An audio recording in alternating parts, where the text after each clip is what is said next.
thank you for the invitation to speak at your session today. I believe this to be an unprecedented historical decision.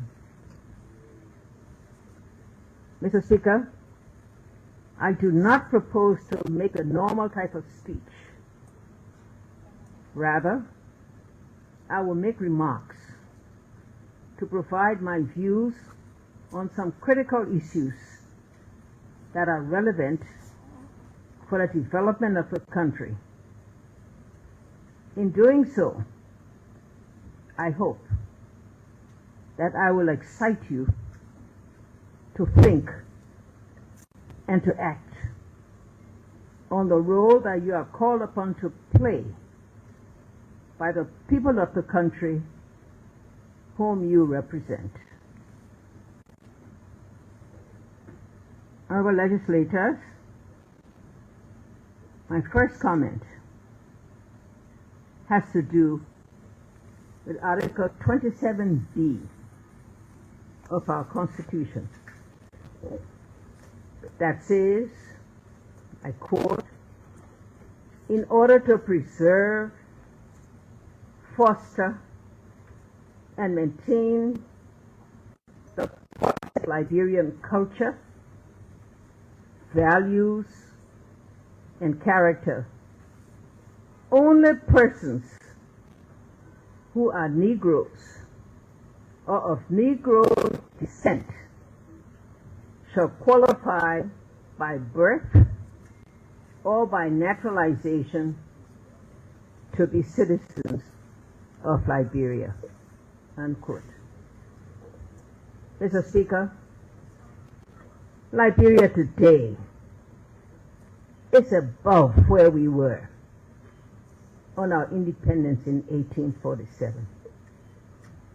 Therefore, we must now make those structural changes that propel us to join emerging African countries that have left us behind.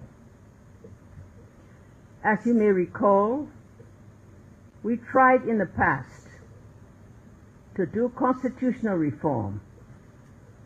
Former interim President Dr. Amos Sawyer led the committee that made tremendous progress, but that racist provision was left intact. My plea now is that you consider the necessary amendment to Chapter 4, Article 27B of the Constitution. Mr. Speaker, Honorable Legislator, my second comment has to do with land. This issue is causing serious problems in the country. Institutions, organizations, and individuals are holding large tracts of unused and undeveloped land, which must be put to work through sale or other developmental arrangements. On the other hand, people are occupying and sitting on land that don't belong to them, causing serious legal issues that the judiciary and other state structures seem unable or unwilling to resolve. I have already spoken about the poor zoning laws and the so-called squatter rights. Other landowners allow marketeers and others to use their land to build all manners of structures that effective zoning would have prevented. All of this point to the need for policies and other legal action to solve the problems. The government's authority in the use of eminent domain must now be used. This is likely to be painful to many, but this is the price of development that we would all like to see. Mr. Speaker, honorable legislators, my third issue is the state of Monrovia, our capital city, and the other affiliated cities. We have always been proud of the site of our city, the historic churches, the two-lane broad street with the tree-lawn median, the Ministry of Finance, the structure of the E.J. Roy building, the Centennial and Executive Pavilions, and the historic Executive Mansion. Our partners and our visitors drive the roads of our city and wonder why nothing can be done about this. We need your legislative support of any action that the President and the executives may take to respond to this matter. Honorable Legislature, my fourth area of concern is Liberianization. I believe that we have several policies and actions of the past that restricted certain areas of business to Liberians, and I doubt if those policies are being respected today. More importantly, it is observed that certain non-citizen groups have taken over critical areas of sight on beaches and waterways to enable them to extract valuable minerals, thereby causing serious environmental damage. No country will allow this to happen, and neither should we. Finally, on this issue, we need changing minds and changing attitudes. We also need to give more moral and financial support to those Liberians that are trying to expand the private sector. Mr. Speaker, Mr. Deputy Speaker, honorable legislators, my fifth issue is on our political organization. The laws on our political party system need to be clarified and enforced. Legal action on this is not meant to restrict freedom, but to ensure that such rights lead to better organized and financed national political organization. Mr. Speaker and honorable legislators, my final concern, more importantly, is the issue of women leadership. We have 9 women out of a total of 73 in your House of Representatives. Similarly, we have 2 women out of 30 in the Senate. This embarrasses me. It embarrasses women in Liberia. It embarrasses women in Africa. And it embarrasses women worldwide. Mr. Speaker and honorable legislature, may I suggest that it should also embarrass you. Just think, an African country, Rwanda, has the largest number of women parliamentarians in that country's parliament and in the entire world. Many countries in Africa, like others worldwide, have adopted a quota system or other legal political action to ensure that women are equitably represented in the legislative system. I know that the vote for women is to be a competitive endeavor, but competition is not restricted by a system that recognizes the rights of participation, values, and contribution of women. Mr. Speaker, Honorable Legislator, I know that your time is limited and invaluable, so I will not proceed with other structural issues that need to be addressed.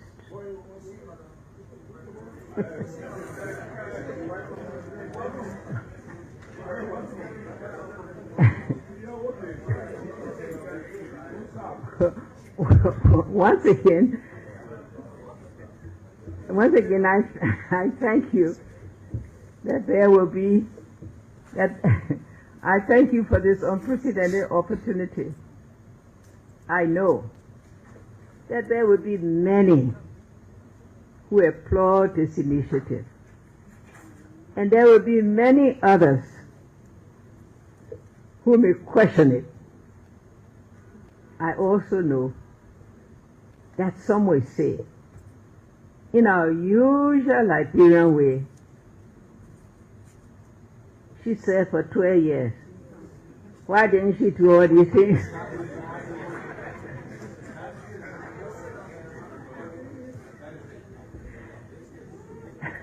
Let me say in response to that, and in closing, that I did my best under the extenuating circumstances and conditions that we all know so very well. I served my country with dedication and with honesty. I therefore make no apology to anybody or anything.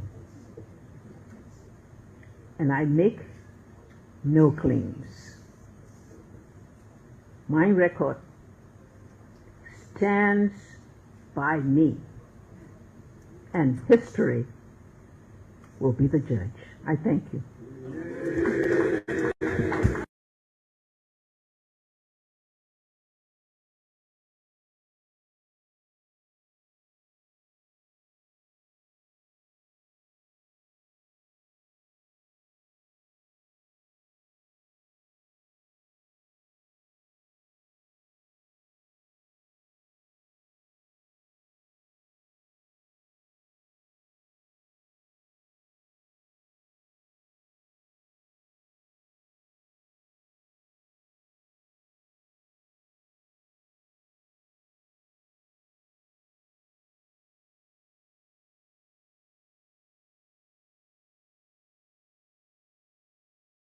And it was in which former president? Ellen Johnson Sirleaf. Okay, I don't know whether you follow or you do not, but you just say that she said there should be some amendments in the Constitution, and most particularly, right? Yeah, particularly. When you talk about quote unquote white people, giving them citizenship. Or non-black. Or non-black. What is your opinion on that? My opinion doesn't matter. Okay. I was a signer of the Constitution, 1986 Constitution, and it was in the 1847 Constitution when Liberia was founded that only people of Negro descent could become citizens of Liberia. After the coup and all what we went through, there was a reason the founders put that there. And I want people first to know that Liberia is not the only country that you have to be a citizen because of your color. Right now in Japan, You have to be a Japanese to become no citizen there. There was a reason. If you look at the preamble of the Declaration of Independence, I agree we should teach civics to our school people, students. Then when our people are educated, they will know the rationale for why it was put there. The Declaration of Independence, those who came and not learn it and met our brothers and sisters here, read it. They say, in some part of that country, we were barred because of our color. Citizens of a color different from ours were preferred before us. We utter our complaint, but they were unattended to. So we came here to try realizing what had happened there. And it still happening. Where you gotta put it on? Who really ruling the country here?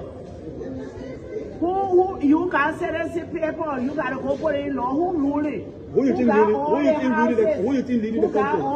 Who you think leading the country? Who ruling the country? Your people opinion? of a color, Which people? different from ours. Who people different from Different us? from Who ours. are those people? Those different colors.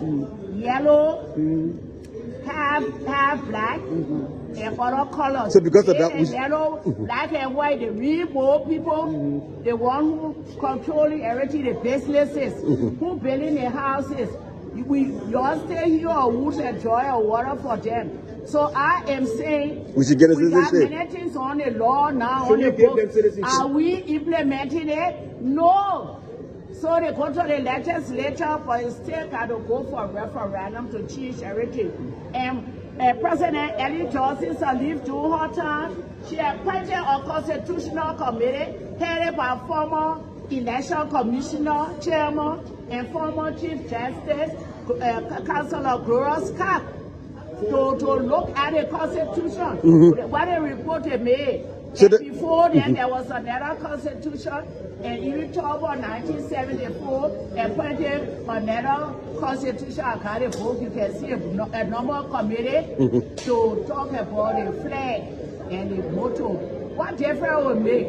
Our people not educated first, y'all. Let us teach our people their rights and to know why it was put in there. But what do you also say? People say, well, Even these me people now, trying to make money. me Councillor, who educated, who educated, right now as a lawyer for 44 years, right now, what do people do? These people of a color different from ours, they go to the big people in power here and tell them, they tell people who lawyer to go to. You mean our government officials? Our government officials. Our government officials. And most of them here, they run into the law school. Then when they come finish the law school, they get this dispensation not to even take the bar exam to enter to practice law. Then they go make them lawyer for our companies and he know anything. So our own problem, yeah. But Councillor Boo, people say if you grant those people citizenship, the money they make here, they will not take it out of here and But carry guess what? The money they make here, they will take it, they've been doing it a long time, they've been born children by our people. And what they did for the half caste, the mulattoes, they call them mulattoes. They stay here, make their money, and they go marry their people of what they that we need to look at, and one of the reasons is that we've been coming to cabinet meeting, but sometimes the agenda is so long we're not able to exhaust it, or maybe we don't get much out of it. So maybe doing the encapsule like it is, we'll make a good try to see how much we can do. According to the agenda items, economic transformation, infrastructure and development, rule of law, governance, anti-corruption, environmental sustainability, and the human capital development. I think these are very key issues, in fact, key issues to governance. But let me start by thanking all of you. I think a lot of ministers have really gone overboard to do a lot of things. And when I say ministers, let me also add managing directors of public operations, some of whom have gone very much overboard to do a lot of good things. With all the criticisms, we know that a lot of good things are happening. People who want to notice good things are getting happy, and we want to show appreciation to all of you who are making this happen. As a matter of fact, I think that's one of my weaknesses, to notice the good in people. A few days ago, I had to write a letter to the goalkeeper of the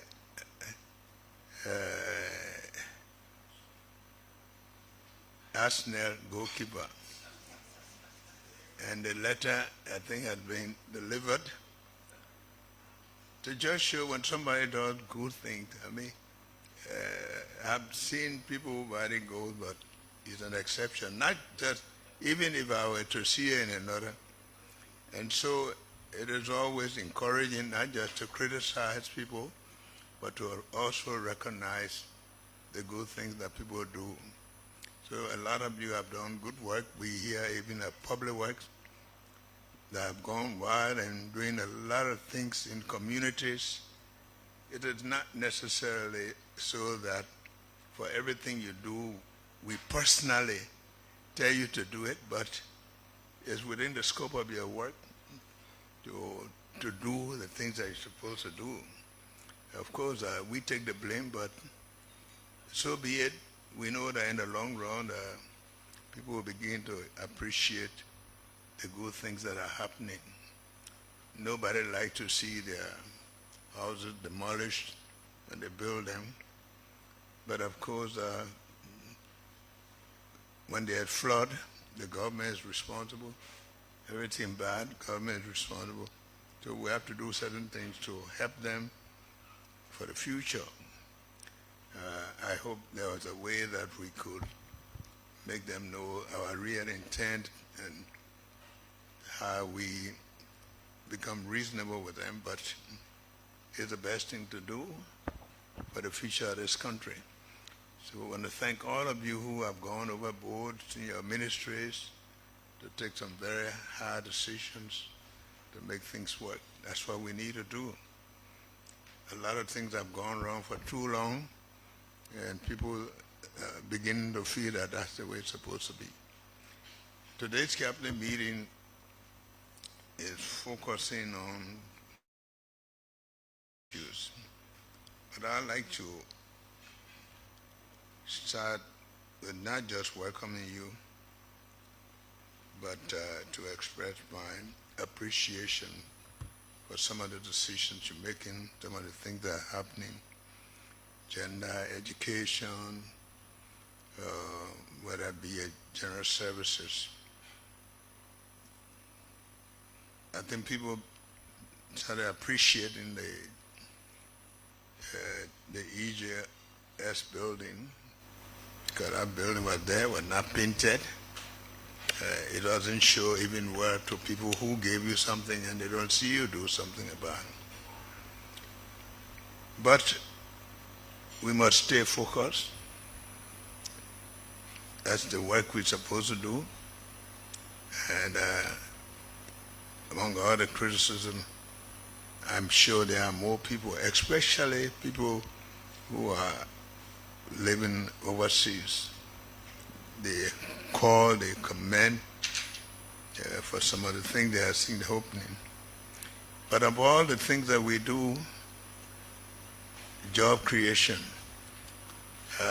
the Liberians, of course, there are a lot of Liberians who don't, when they talk about bread and butter issues, some of them think that you're supposed to always carry them a bag of rice or something like that. But the bread and butter issues are even those issues like the yellow machines that are here that are going to help to open up the country, to create employment opportunities Of course, we're talking about employment opportunities. People who thought that employment will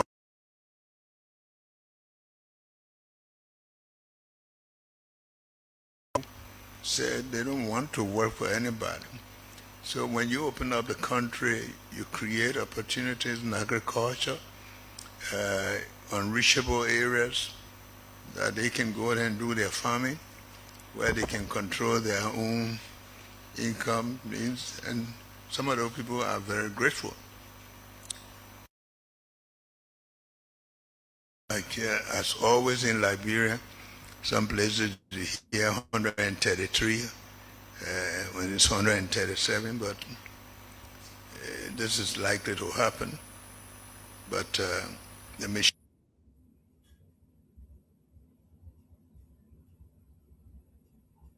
I've listened to a lot of songs, seen a lot of yellow. All of us are wearing yellow now, so we see that. The All of us are wearing yellow now. My brother Cyrus, you got your yellow on tonight. I can see a little bit of green in the back of your. I wear my own yellow. You wear yellow tonight. Everybody gotta go yellow now. Yeah, welcome to the show. It's going to be a nice show. This is the Heat Hour, and we want to say thanks to our listeners, our followers. We always come here and appreciate them for following our show. It's because of them that we are here today. So our other panelists will be joining us here later on. So tomorrow we'll be hosting CDC, my namesake, Ivan Wisset. Ivan Wisset is going to be our guest tomorrow. He's going to be breaking down everything from CDC perspective when it comes to what they think about the yellow machine, job creation, everything that's going on in the country right now, and also a take on so many things. So it's going to be good. The man is a forceful guy. He comes in and talks. So he's my namesake. He's my buddy. So he's going to be our guest tomorrow. So we have our other panelists. Hopefully they join us here tonight, so we can have a discussion. But if not so, it's going to be you and I, Dana and Dana. We gotta take it easy. We can't even play soccer against each other. We can't play football against each other. We're not supposed to cut. We're not supposed to shave each other's hair because there's a chance that we might cut ourselves mistakenly. So tonight you gotta go easy on me. When I hit you, you gotta go easy. It's gonna be a Dana show. What you been up to, Mr. Cyrus? Sam? Well, it's always good to be here. For the people, we want to say many thanks to our listeners, the viewers around the globe. We are impacting lives. Those who are listening to us from everywhere tonight, we just want to say thank you for joining us. We are working on things.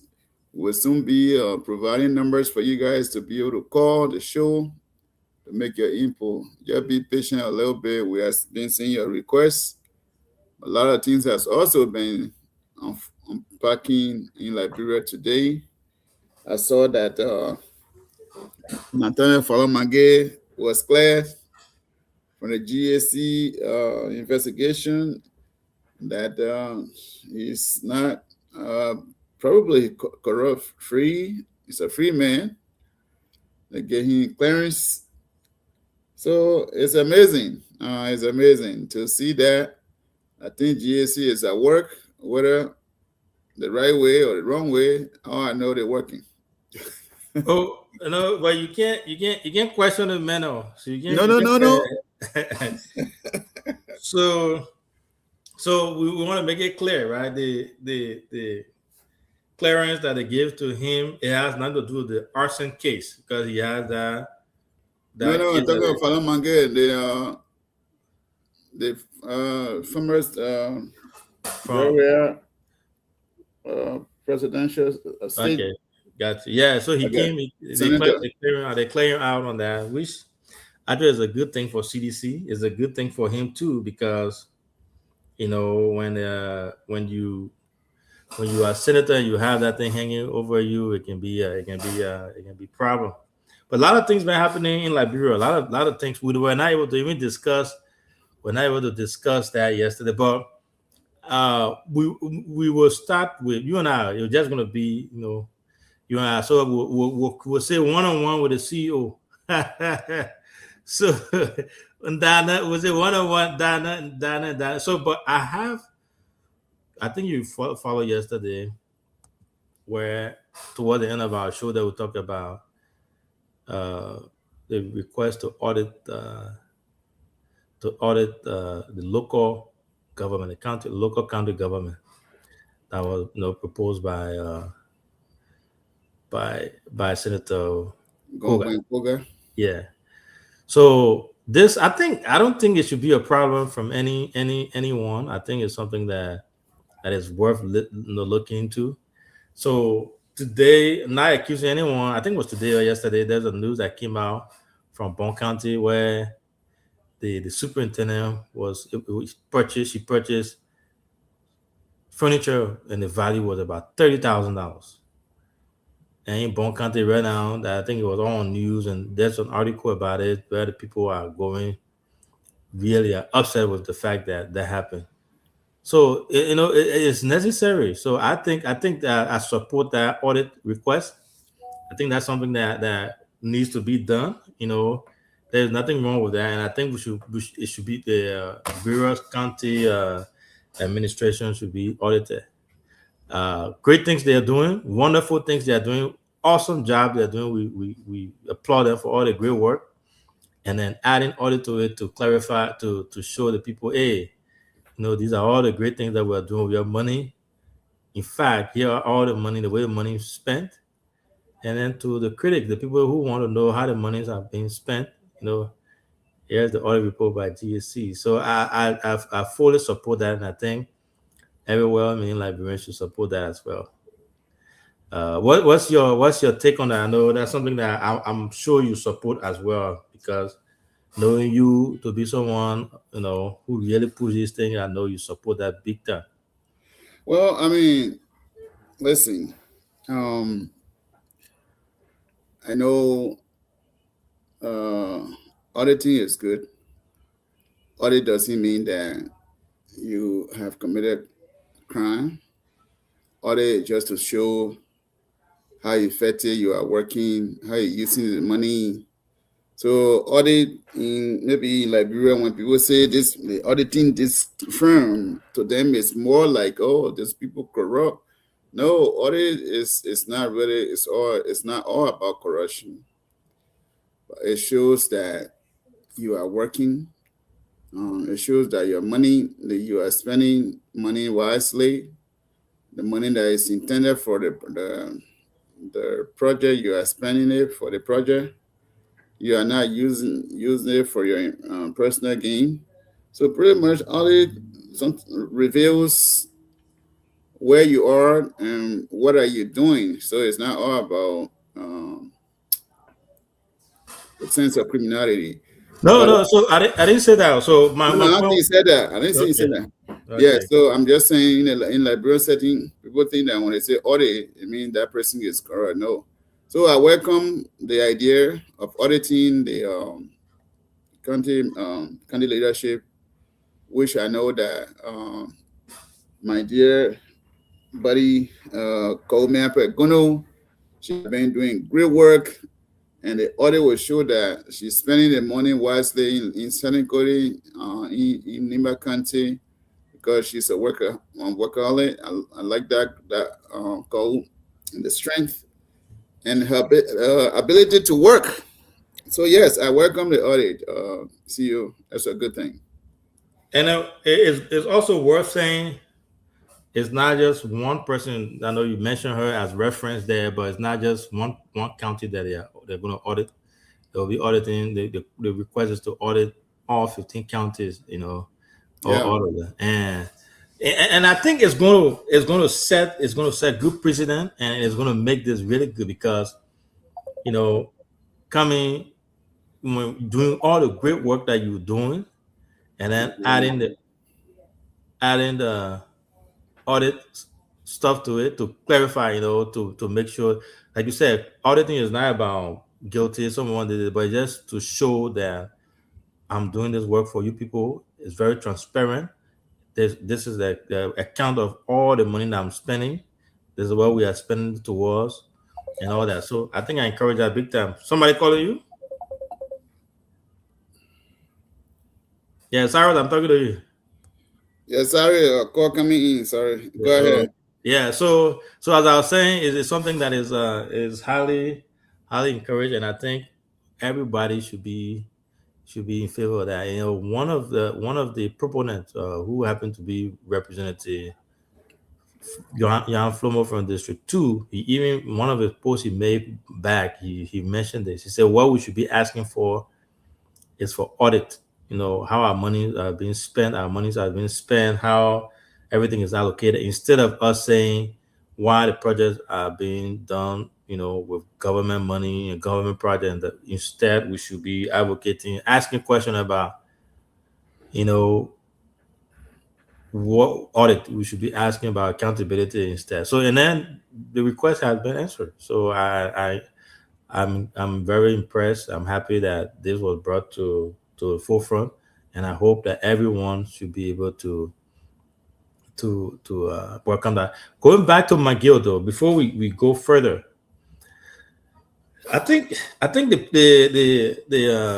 this government should kind of look at what happened there, because everyone come up with the idea that CDC is very corrupt. CDC, the man they stole our money. McGill was a thief. He did that when he was, at the Ministry of State there. He did this, he did all that stuff. Now, GAC, which is an independent body, has come and cleared this man's name out.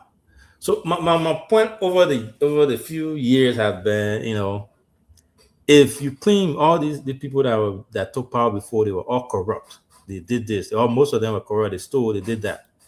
They killed the auditors. They did all the things. You come to power, you have all the resources and everything to go after those alleged criminals, those who committed or allegedly committed those crimes, and you are not going after them. That says something that's questionable. And then two, now GAC is coming to, especially McGill, because McGill was the one that was like the ringleader. Everyone was going.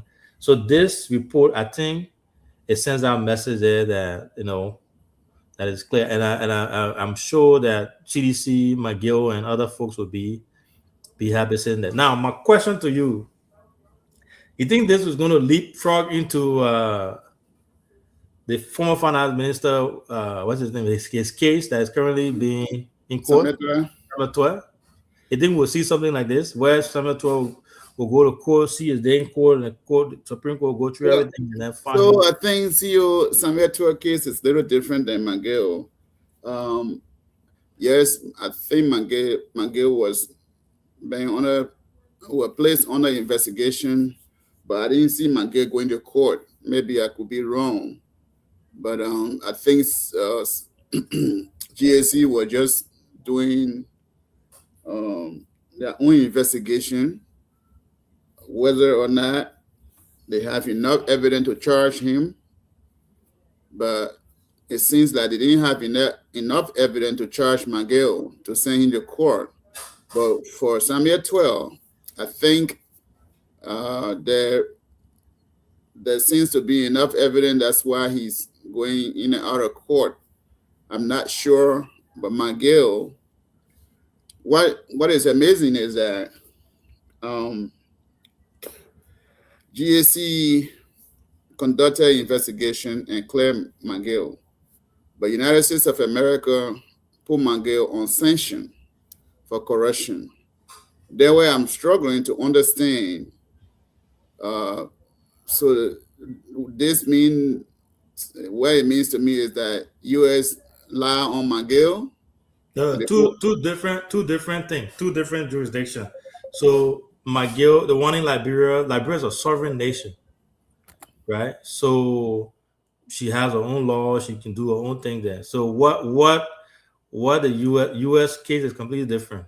Liberia, court system. Again, going back to the point that Liberia is a sovereign nation, she deserves or she has all the right to adjudicate her cases and find someone. This is not the court that is finding him not guilty. He's not in court. GAC did that, and they came up to say that he's not. He didn't have. They don't find. I know GAC or LACC came up to say that they did not find him any malpractice or any fraudulent stuff. So it's completely different, Sam. But overall, I think it's a good precedent that is set. Did you say it's two different things? Yeah, two different countries. The United States is a different country. No. But still, the McGill was placed on sanction because of corruption generated from Liberia. McGill was not leaving U.S. to corrupt the United States government. McGill corruption surfaced from Liberia, I believe, for U.S. to sanction another individual in a different country. So McGill corruption thing came from Liberia, so that's why U.S. sanctioned him. But what I'm not understanding is that how did U.S. know that McGill was corrupting the people of Liberia, and how GSC report revealed different things? So that's where I'm confused. Well, the people are just reading that right now. The folks who clear McGill are the Liberia Anti-Corruption Commission. Yes, that is GSC there. Yeah, so they came out and they cleared him out. They said they didn't find anything.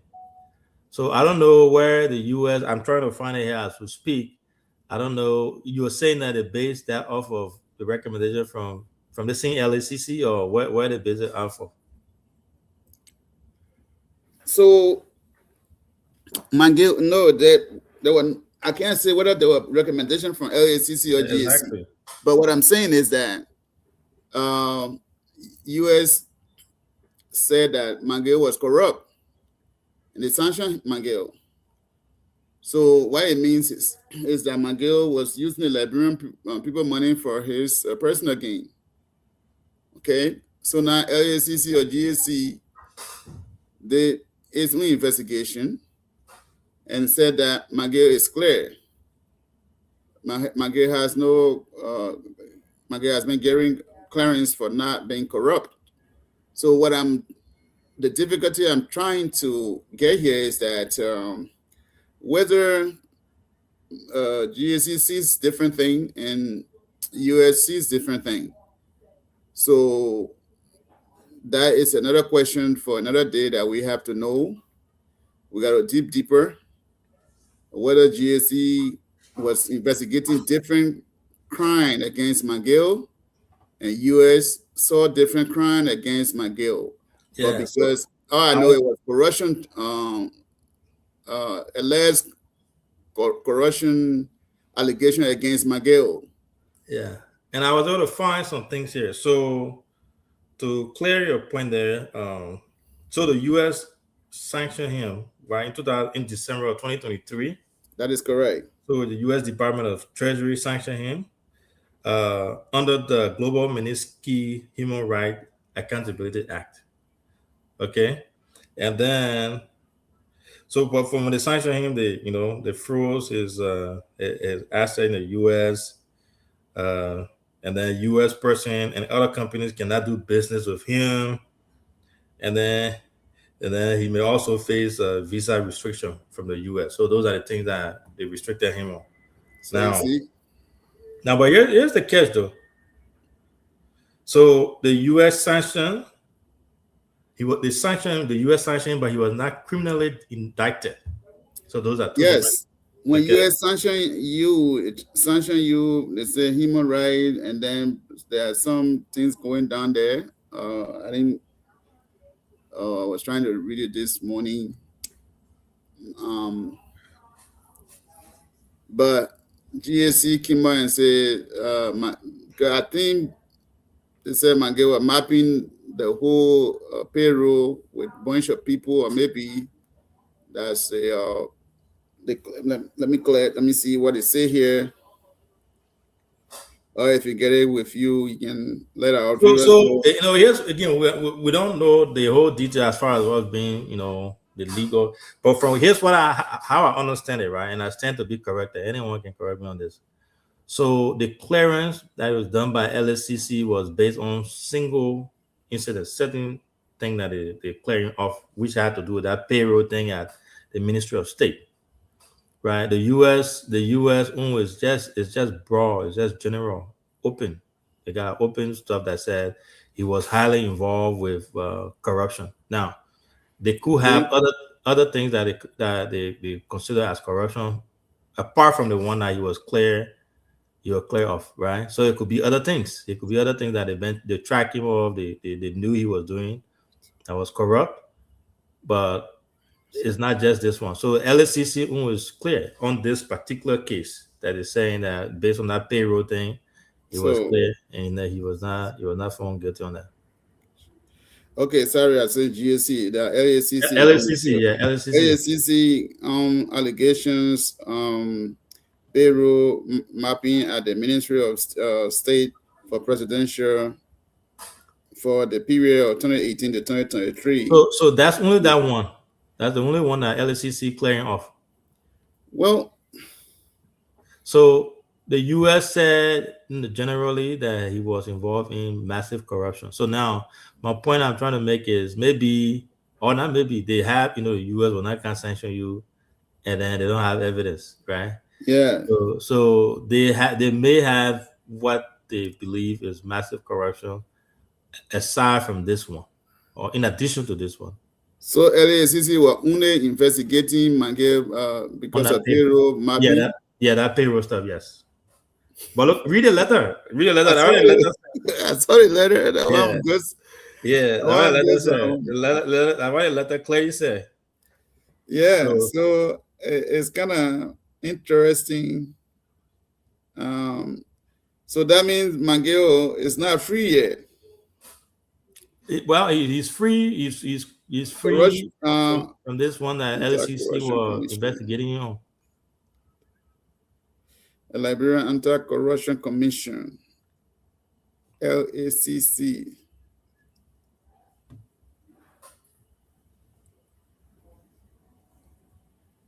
So you see there, in your criminal justice, how you can have different counts, of this, the person, the charges, person with X, the charges, person with Y, Z, all the different things.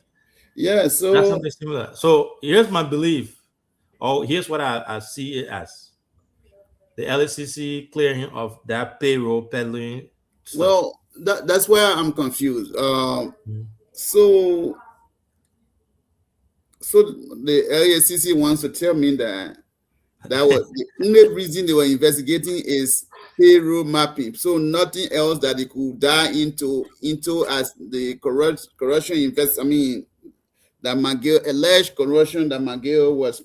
So when you say so that, it's kind of a little bit. You were the same person that was defending the GSC the last time, when Genium brought out the project info. Yeah. Hold on.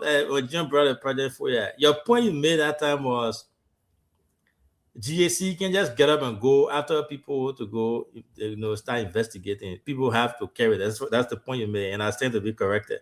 Right. Now, in this case, what if that's so GSC? Who, I don't know who prompted or who asked GSC or LSCC to go do the investigation in this case, or if there was something that someone reported that. So in your case, Mangel case were different. CEO, Mangel case is quite different. What make it different? Mangel were internationally indicted or sanctioned, let me say it that way, on the alleged corruption charges from the United States of America, that he was corrupting the Liberian people. that's an open and broad case because these are people who are giving their money to us.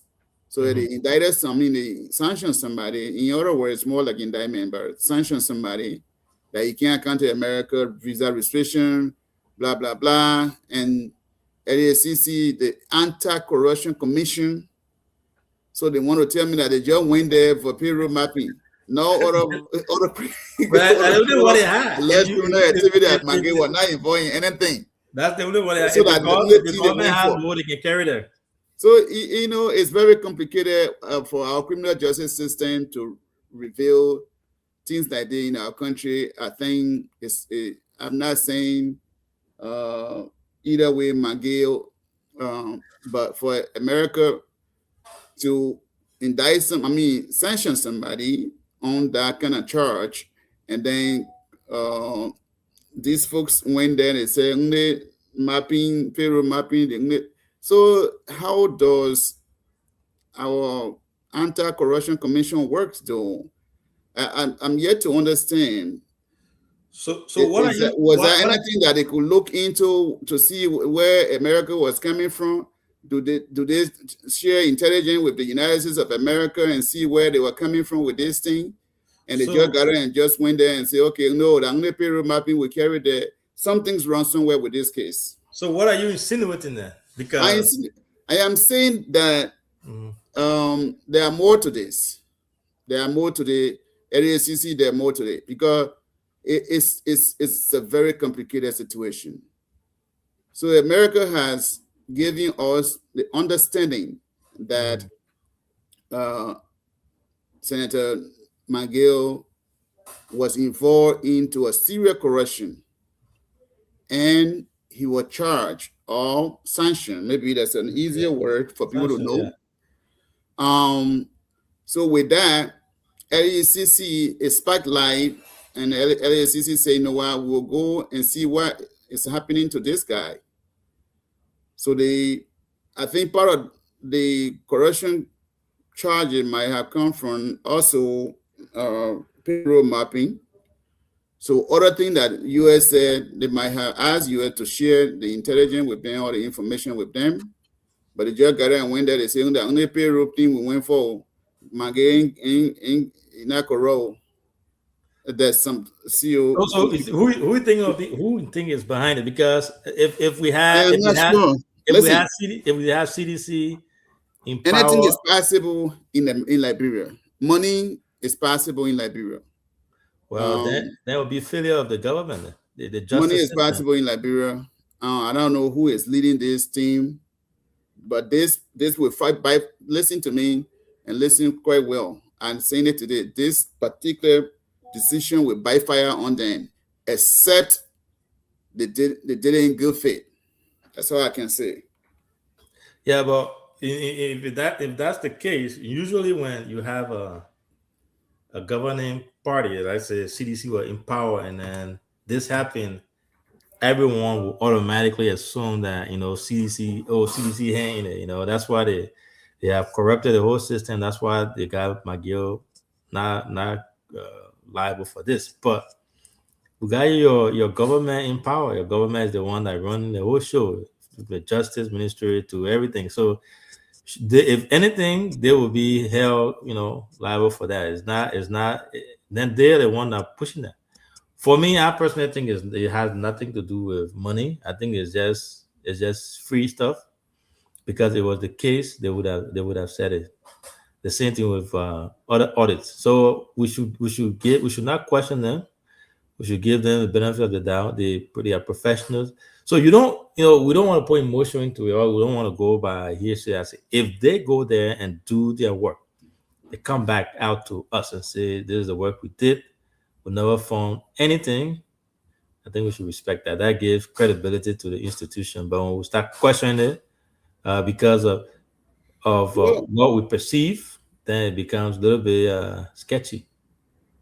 I get the reason we are questioning the decision made is that, with GSC, I didn't question it because I didn't have any other clue to the case. But for Mangue, the USA, this man, they may corrupt you guys. So USM made mistake? Huh? A That's USM made what, mistake? but this is what I said. Maybe U.S. might give false information to Liberian people, and the Anti-Corruption Commission said no, that false information. That's what I'm trying to figure out. Yeah. So it means that U.S. was just against McGill. So the US should wait. We're not paying attention. We're focusing on our country, Liberia, our LSCC. But When the US system, I agree, but most of the money that we talking about, those are the donors who give our money. So if this kind of thing is starting out in our country, where that's why I say if they did it right, they did it right. But if they do it some kind of way, it will annoy them. They will not even want. It will just be a bad thing for the country, because that's image we are looking at too. Because they say this man is corrupt, and they're saying that the man is not corrupt, and these are the people who give him us money. What ground they stand on to say McGill was corrupt and they sanction McGill? So the people who did the work, the reason why giving money to Liberia doesn't mean they control the narrative. But you can give money to someone, and the person still have the will, the power, the right to do the right thing. So well, we can say United States lie on McGill based on Liberian Anti-Corruption Commission declaring. The country we live in, America, here themselves, they didn't say they made mistake. They can lie. They can make mistakes. So their words are not Bible. They are not 100%, correct all the time. They do make mistakes. But McGill should sue them because maybe they lie on McGill, now McGill can sue them. Well, it will be left with them McGill to take care of it. But McGill, you gotta remember that. I will encourage McGill to sue. Remember that it's indictment. It's not any criminal charge. It's indictment. So I think this is good. This is good. It should not be able to control our system. Empower us. That's why we have educated people over there, trained professionals. They did their thing. They can disagree. People can disagree on policy. Their findings might be different. Their informants might make mistake. I still stand that they can make mistake. Not because their name is US, then they don't make mistake. They can make mistakes. So I think McGill is free of the corruption from based on the LSCC finding when it comes to that payroll. I wish we know somebody into LSCC to come and really clear this thing for all, and in what ground they did the investigation. Maybe the investigation could be in twofold. It could be they are going directly for payroll mapping. But that's what you've been saying. What you must have been saying. But see, what is amazing? A criminal investigation, you can't go just directly because someone who accused, you can't just go directly for payroll mapping. You have to do proper investigation in all areas now, because this is a government official that were in sanction. So your investigation should not just, your scope of investigation cannot just be directly to payroll mapping. So other areas that the America saw and sanctioned him, they would have extended their investigation to root out more things that America revealed in their sanction. But I believe they didn't do that. They only came up with payroll mapping. So how credible is this investigation? That's where sometimes criminal justice practitioners come to question people like this. How credible is their investigation? If they come out only with payroll mapping, this is a public figure that was sanctioned by globally. So they went there for payroll mapping. So how credible was LACC investigation? It's very interesting to know. I'm coming from the side of the criminal investigation standpoint. I'm yet to really get the final word from the investigator how this investigation was conducted. What scope? How many areas they look at? It's amazing. And they are finding the only came with one. They say payroll mapping, nothing else attached to it. So it means as an anti-corruption commission, so you only went for one thing. What was concerned to you is payroll mapping, nothing else. in your investigation? Someone who was indicted for different reasons. I mean, not indicted, but sanctioned for different reasons by So another. what are the reasons you were indicted that you have evidence of? I think you get that thing, human right, corruption. CO corruption is not only for payroll. They say human rights something. Well, I don't have this. Let me, if I can get there. If you get it there, please read it for us. Yeah. So I had it earlier, but let me see. So, but my point is, I think you and I don't know. I personally don't know the details of what the way the men yes, do that functioning at work and things. So questioning them, mind you, these guys they work in connection with the U.S. government too. You know that, right? that's where this investigation will trigger something. Like It's what? a serious thing. So, see, let's look at this. America that we know will not just get up and lie on an individual and the government official and accuse a man for human rights violation or this, that. I think that document is Liberian people have seen it. So, and for the beautiful name, the beer, Liberian Anti-Corruption Commission, to go for investigation, and only what I'm not sure, they narrow their investigation to just one topic or one scope of investigation, which is payroll mapping. That's the only area they went to investigate. It's concerning. What they had done, I think, if that's how it is, it undermines that particular agency credibility. So What is one? Because if this is to me, it would have been a better investigation. It's okay. Yes, we went for this, but we found out that Magay was at some point on human rights. It was not true. This time, well, investigation revealed all the brought up topic. All these topics Magay was accused for. This one are not part of it. This one are not part of it. But they just went for only payroll mapping. And this undermined this particular agency credibility at this point with their particular investigation. And maybe other criminal justice practitioners will join me in understanding the level of their investigation that was done. Okay. So, and then I will let DK got small criminal justice background here. But here's what the document that came out today. Here's what it says, and I want us to be objective when we're approaching this, void of political affiliation, political thinking, and all how you perceive that person to be corrupt, regardless of what the U.S. says. This document said only one thing. It says it was a payroll peddling at the Ministry of State from 2018 and 2023. It clearly states that. It did not state anything else or other corruption or alleged corruption issue. It said the payroll peddling issue. So that's the only one.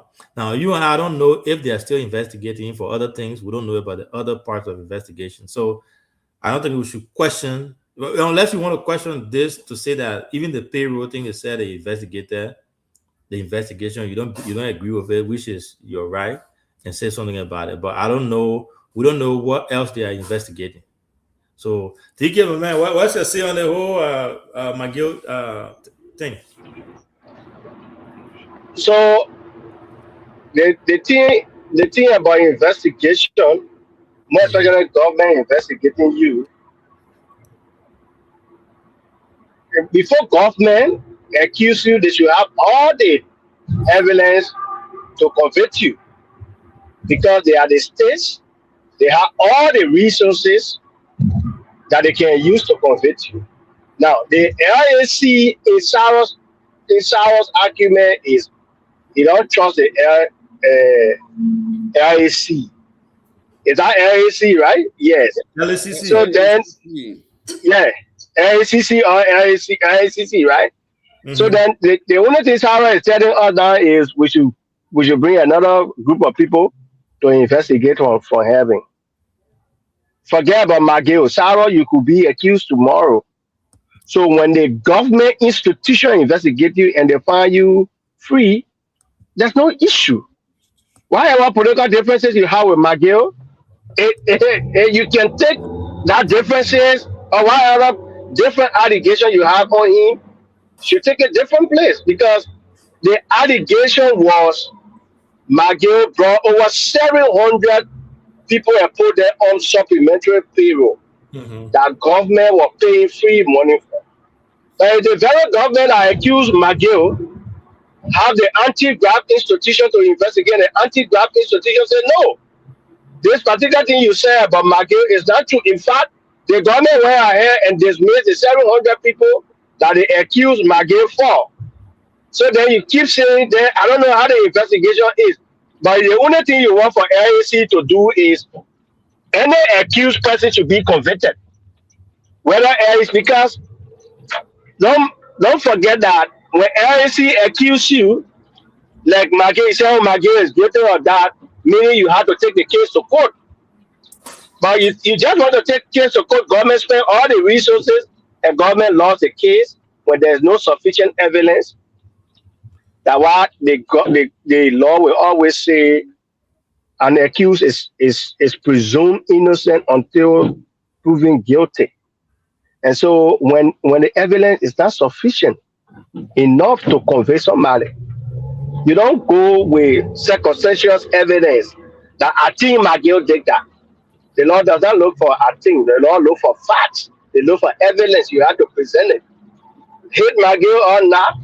And the only thing I will say now is majority of the opposition that were accused by the government, thankfully they are clearing them. But when the government now that the Samuel Tuet McGill is free, what will they say about Samuel Tuet? I say in court that government say, okay, we have probable cause that Samuel Tuet did this. So in a free democratic society, people need to be set free when there's no evidence. You don't just do jungle justice because you have issue with McGill. No. So I don't have issue with that. Look, I mean there are cases. Saros is a practitioner, like he said. There are cases that government will have all the evidence. That they will have all the facts. For instance, they saw somebody murdering somebody. They know that the person did that. But from the beginning of the case, from the collections of evidence and everything, there can be mistake along the way, and the person can be set free.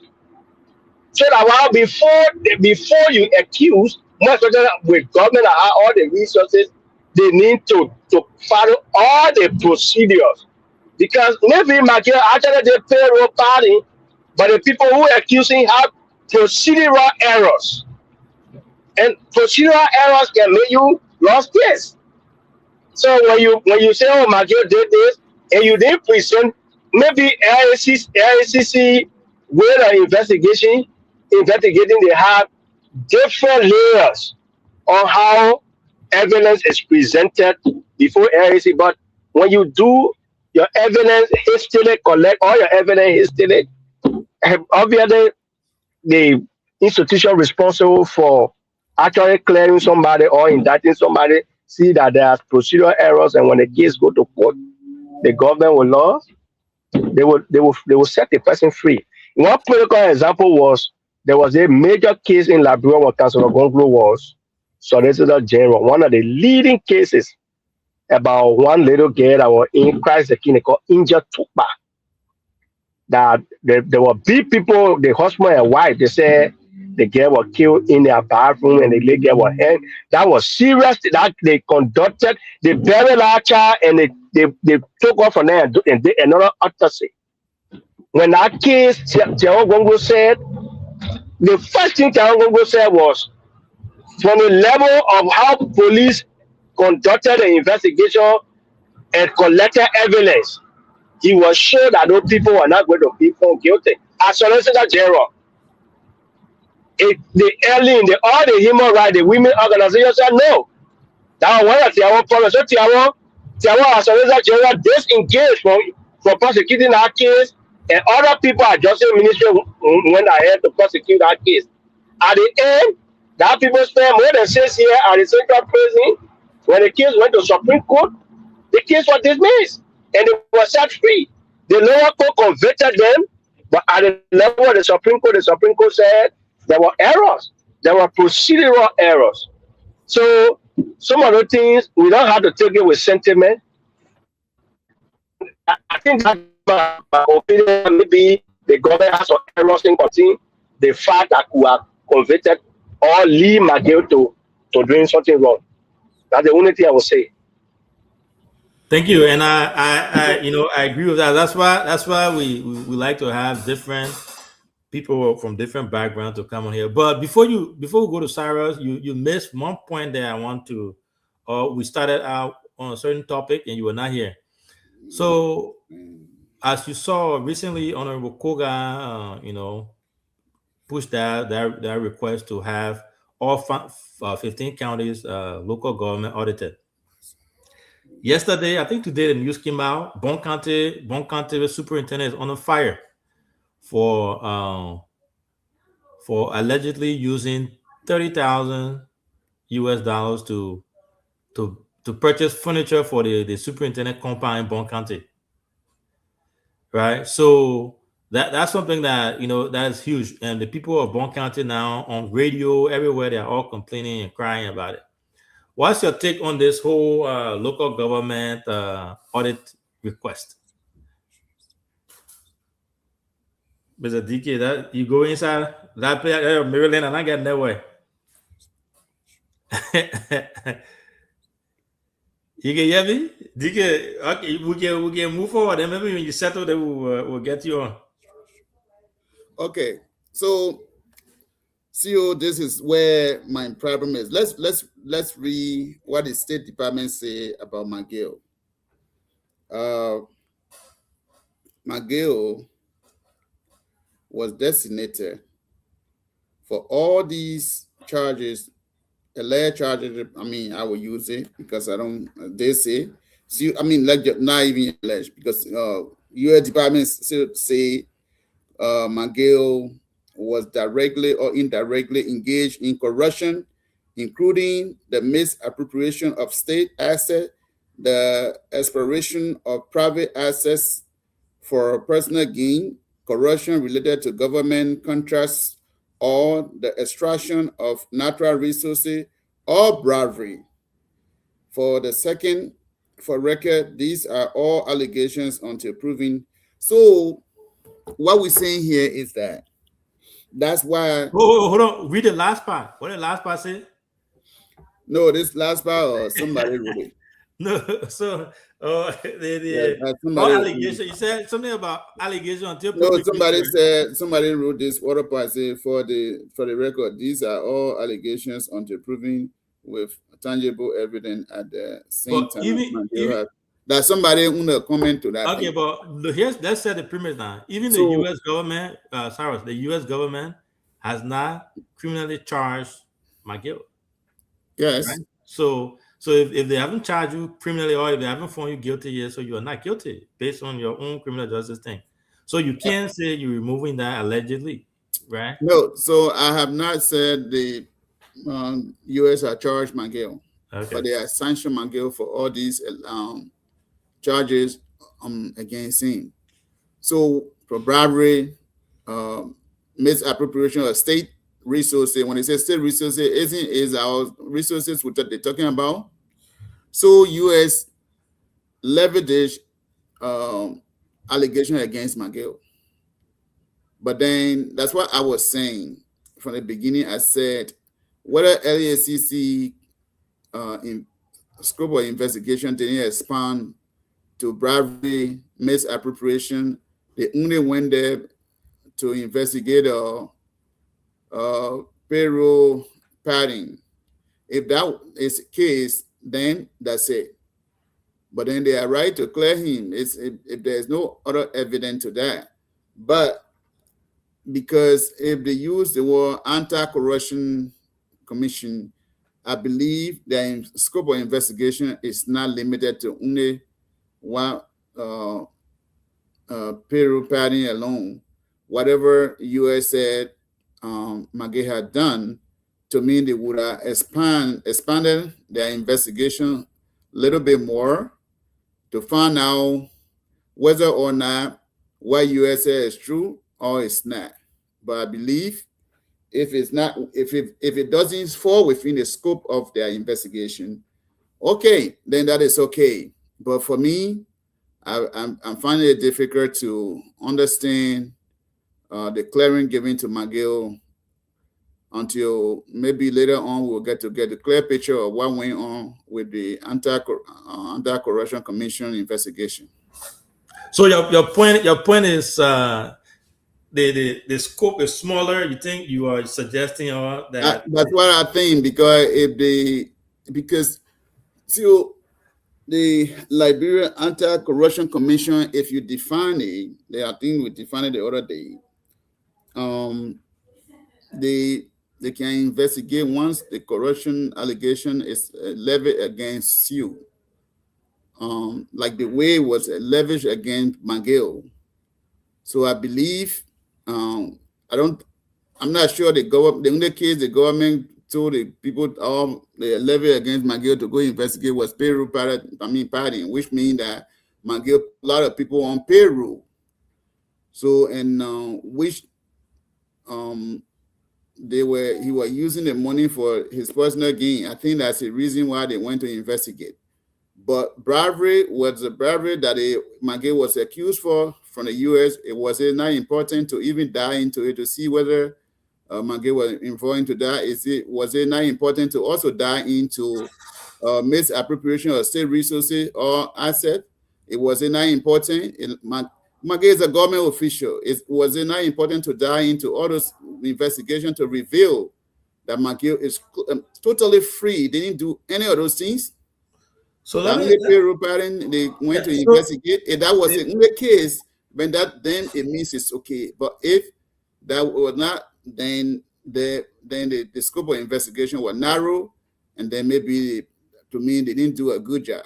So if we go with that logic, which is a good thing as far as broadening the scope of investigation. So McGill was not the only person that was sanctioned by the U.S. government, right? So I agree. McGill is the only person that was cleared by Anti-Corruption Commission at this point. That's why we. So how many of them are being investigated by LSCC that you know of? So at this point, McGill was the only person that his name is clear. So no, I mean, like, how many of them are investigating? There were 3 people. The 3 they're investigating? No, the U.S. sanction revealed 3 names: McGill, Bill Trawe, and Serena Cephas. Yeah, they got more than that. They got Nukwe there, Albert Chia, got Samuel Twe, Vonnie Sherman, and other folks. But anyway, way back. No, but even the recent one, Nukwe were there, all the men. So my question to you is, why aren't they being investigated? And you're only focusing on McGill. The reason why McGill came out is because the LSCC found reason to investigate him, or they reported him to investigate him because of the payroll thing. So that's why they went after him. But they are not investigating him based on the U.S. sanction lists. Well, like I said earlier, if McGill, the LCC scope of investigation was just to go and conduct investigation based on the payroll padding, then it's okay. But because their name alone defines it all, Liberia Anti-Corruption Commission. So they can't go to investigate corruption case and say, okay, we are only going to investigate payroll. And this guy has been, what they say here, bribery, according to U.S., bribery, misappropriation, all of these things they would have do deep. But Samuel, for the Liberian people. Here's what I want you to understand. This is what I'm trying to get for you to get to understand. You keep basing on the U.S. this, the U.S. that. I want you to divorce the U.S. from Liberia. This is our Liberian system, right? So the LSCC is not investigating people. He's not investigating McGill based on the U.S. recommendation, based on the sanction list. I just told you just now they have more than 5 people on the sanction list. They are not being investigated by LSCC. McGill was being investigated by LSCC because of the alleged payroll paddling thing, and the LSCC investigated that specifically. They came out with this communication. It says this letter here based on what we have, what we investigated from 2018 to 2023. There was no evidence of that in the clearing. So if the LSCC coordinates with the U.S. government tomorrow and say, my man, all the people who put on the sanction list, we need you guys to go investigate them, that would be a completely separate thing. But this one has to do with just the payroll stuff. So they can't go investigate that and they say, oh, let's investigate everything because the U.S. government says men are corrupt. Well, no, that's what we're saying. What we're saying is, I think we're saying it in a different tone. What I'm saying is, the scope of their investigation was just to do payroll investigation against McGill, and they came up with a finding that he's not corrupt or anything. Fair enough. Okay, so as the Anti-Corruption Commission, and if that was the only case, I mean, against McGill, they know. Fair enough for the country. Thank you. Mr. DK Way, I was asking you Yeah, about. so You got my question? I think I got your question, but let me make reference to, let me make some point to Cyrus on this. Cyrus, the law enforcement and criminal justice you don't go after people based on perception. No, the law does not operate in that manner. You go after individual accused of any crime with substantial evidence to prosecute. Charles, when the crime was not committed in the presence of LACC, and the only thing that was brought before the LACC is payroll padding. LACC was under the mandate to only investigate that. And to the issue that I think brought, saying this is about corruption thing and the rest.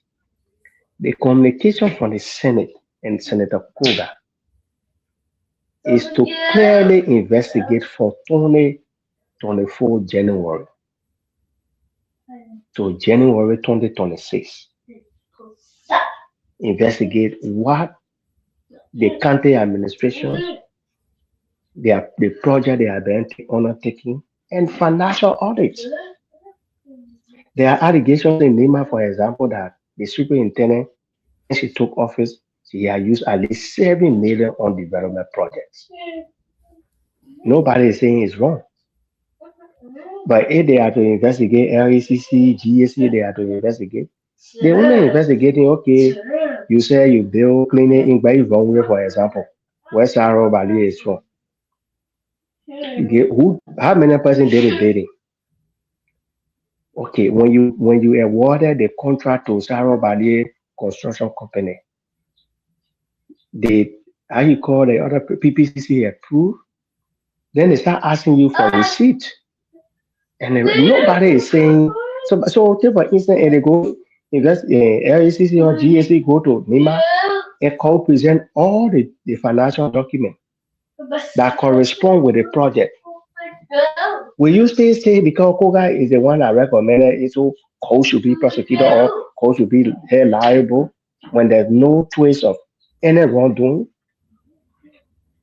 And so, adding to your question in Bon County, the issue about Liberia in general and around the world is sometimes one person just had to blow the alarm. Then other people say, oh, okay, this is what happened. So I don't have enough facts about the Bon County issue. The only thing I read, I think earlier today was there was some demonstration or allegation that on furnitures, and they said the furniture that the superintendent compound. Yeah, 30,000 value of furniture for the superintendent compound office. Yes, so, some of those things Some of those things can be like you beautify, and sometimes I don't know why people thinking. For example, we were here the last time when ball came again, personally, professionally. I don't have no issue with call. My issue have been like, for instance, I spoke about a hotel, quote unquote, for the country team and the home of the Nima County Police Commander.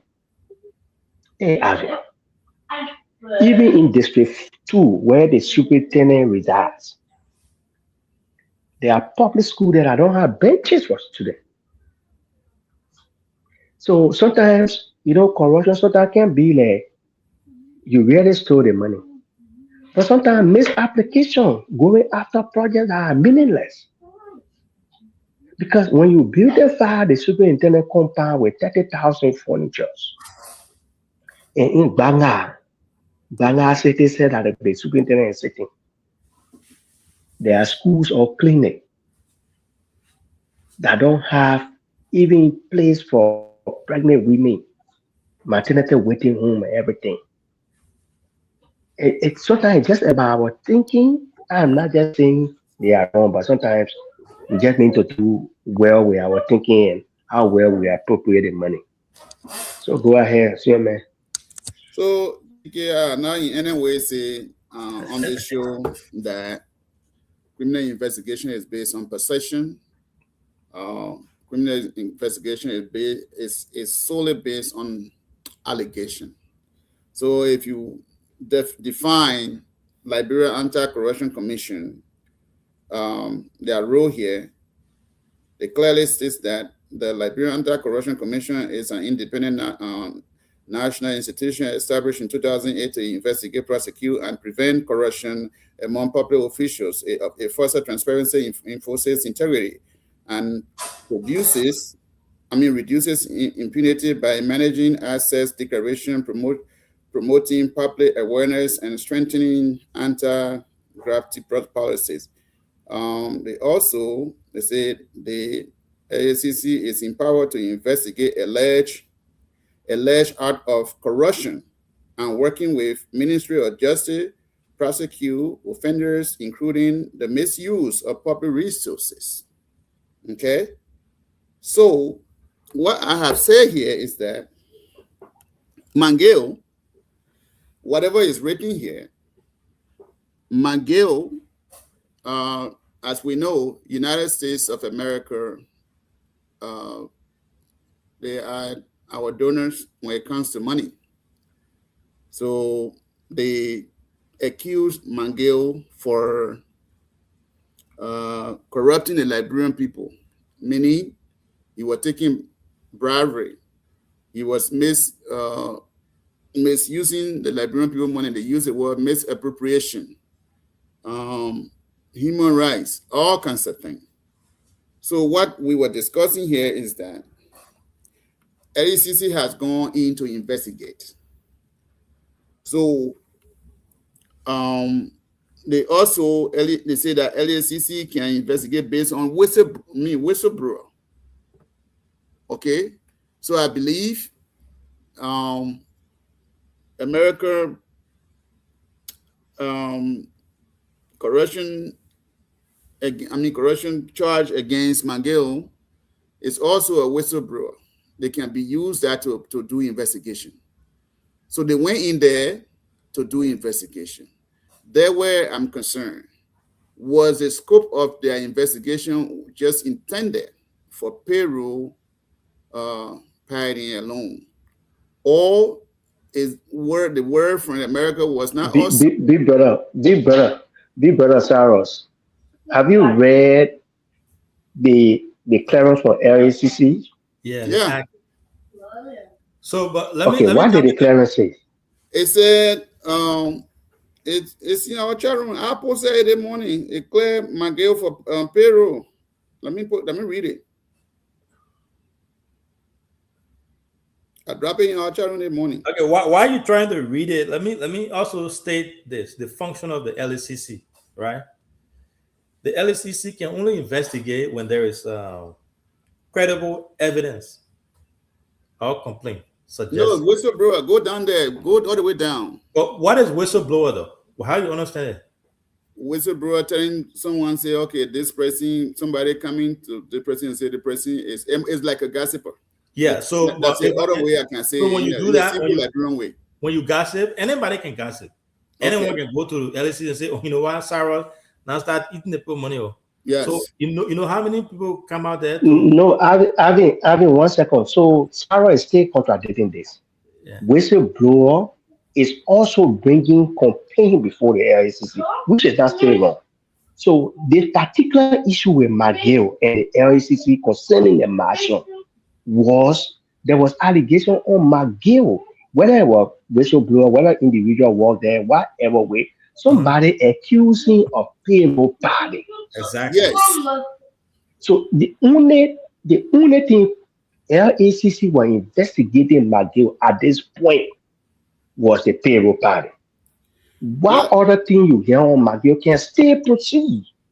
Okay, that's what DK. That's what I was saying here. I'm not saying always saying. I said clearly. I said that if LACC scope of investigation was limited at this point was only limited to investigating the payroll pattern, then and they found out that McGill was not guilty on that. Well, so be it. That's a good thing for McGill. But and so if they are going in to do a broader investigation and they came up with only one thing, then I'm saying it will undermine and that's where we disagree. That's where we respectfully disagree, because you can't perceive what their scope of operation was. The people came out and did an investigation and said, this is what we went for and this is what we found out. No evidence, the man is free. Okay, no, so let's look at this thing. Let's look at it this way. Alvin has been accused by this person, and then the government of Liberia also accused Alvin on this thing. Then the anti-investigation commission went in to investigate. So with the only one thing in their mind is payroll. So what's about the whistleblower from, let's just use America as a whistleblower at this point? No, Sarah, don't do that. Sarah, don't do that. Okay, so with all your background and experience in law enforcement and criminal justice, Sarah, you don't go, what you're doing now is fishing expeditions in law enforcement. Instead of focusing on an investigation at end, you want to go look for things that is not before you. That's fishing expeditions. What have been doing? The function of the Maliski, hold on now. The Maliski sanction, hold on now. The Maliski sanctions on McGill and others. If the Liberian government want to pursue that, they will pursue that through the Justice Ministry. The Maliski sanction, they will pursue that within Justice Ministry. Had Justice Ministry given the authority to LACC and say, we want you to investigate the Maliski Act? No. But because Sarah, somebody accused you of witchcraft before and say, oh, Sarah, when we were in our place, you were in Zoba, you were in there. Then you can't hear Sarah was in, somebody hear Sarah car and say, that man you were in that brother used to accuse you of Bogmon before. So maybe I just play on you, you can hear car. That's fishing expedition. People don't investigate that. Let me hold you there. In this country you live in this country, have you not found out that sometimes if you commit a crime and when they go deeply into investigating you, whatever you are committed of before, everything can be, do you not think that investigation can lead to another investigation if a crime is being committed? But the people, they came back, they said another investigation. They came back, they said no, but no. Alvin, what you saying is, yes. Hold on, Sarah, I'm agreeing with you. Sarah, what you're doing is, even in the criminal justice that you did, Now, why you doing a double jeopardy? You That's not say, true. so why you say What is that true? double You just jeopardy? said somebody What commit a crime. Eh? So here, let's say you are driving, okay? You're driving and you hit the car, and you have stolen someone's car before. That invest it, and you have been on the wrong. So you want to tell me that because you were only caught for driving with, let's say this way, you are driving without driver license, but you are stolen somebody's car before, and the people are still people still looking for you, and they are not finding you. So because they arrested you for driving without license cannot lead to the discovering you stealing somebody's car in a previous case. It cannot be propounded on that. So Ivan, let me ask Sarah this question, and that will be my last thing on this topic. Sarah, because McGill is accused by the U.S. government, something that he had not appeared before any investigation panel for. He been accused by the U.S. government. Nobody has called him for investigation whatsoever. You want the LACC to convict him on allegations that are brought before them? Well, so is that the argument? Is McGill was accused for misusing Liberian resources. McGill was accused of misappropriation in who money that he was accused for, like Liberian people money. And they see Liberian people say, okay, McGill was also doing payroll patterning. Okay. So with this, everything combined, so you went there as an agency to do investigation, you only take one and say, okay, this is the only thing we'll investigate. Everything that we are heard or we have on US are accused you for, that one we didn't get time for it. Is that what we're saying? If they had evidence, if they have sufficient evidence. Well, how do you as an investigator? No, listen, they have evidence you're talking about is these folks are, they say, anti-corruption commission. You can even start corruption. It doesn't, you don't have to have evidence. They say whistleblower. When you get information, credible information, credible country like the United States of America say, okay, your government official is doing this, doing that, and doing that. So when you go in there. So is this not something that you can look into? So I think we'll leave on that for now. But here's what I can tell you. I think what you're trying to do, you're questioning their job. You and I, we are not in the line of their profession. The people over there know what they're doing. They know what their scope of operation is. They don't accuse people or they don't indict people just because of what the U.S. government says. They indict people because based on evidence, hard evidence. If there was corruption, if there was guilty, if there's something that they did that was wrong, if they had evidence of it, they were going to go after them and they were going to convict him. They were going to charge him for that. But they never got any evidence. For the payroll pattern, they didn't have evidence. They complained and they went to investigate. I believe so. Did they have evidence to that? No, people said. But they never went to investigate it. Why they want to go investigate? That's why they want to investigate. So my question I asked you earlier, you never answered. You never answered the fact that they had other people who were indicted. No, the case before us is McGill. All the other folks, whether they're investigating them, I don't know. What I know now is McGill. That's where I'm coming from with my argument. And then what we know based on the credibility of the LACC, what we know is the LACC came out with a communication that says they had no evidence, they found no evidence whatsoever against McGill. Okay. McGill is free of any allegation. That's what we know. That's all we can go by. We can disagree with it, but that's their finding. But anyway, that's it for that topic. We'll leave it there. But you know, we have one of your people too that got cleared a few times too by the LACC. You never questioned that. Who?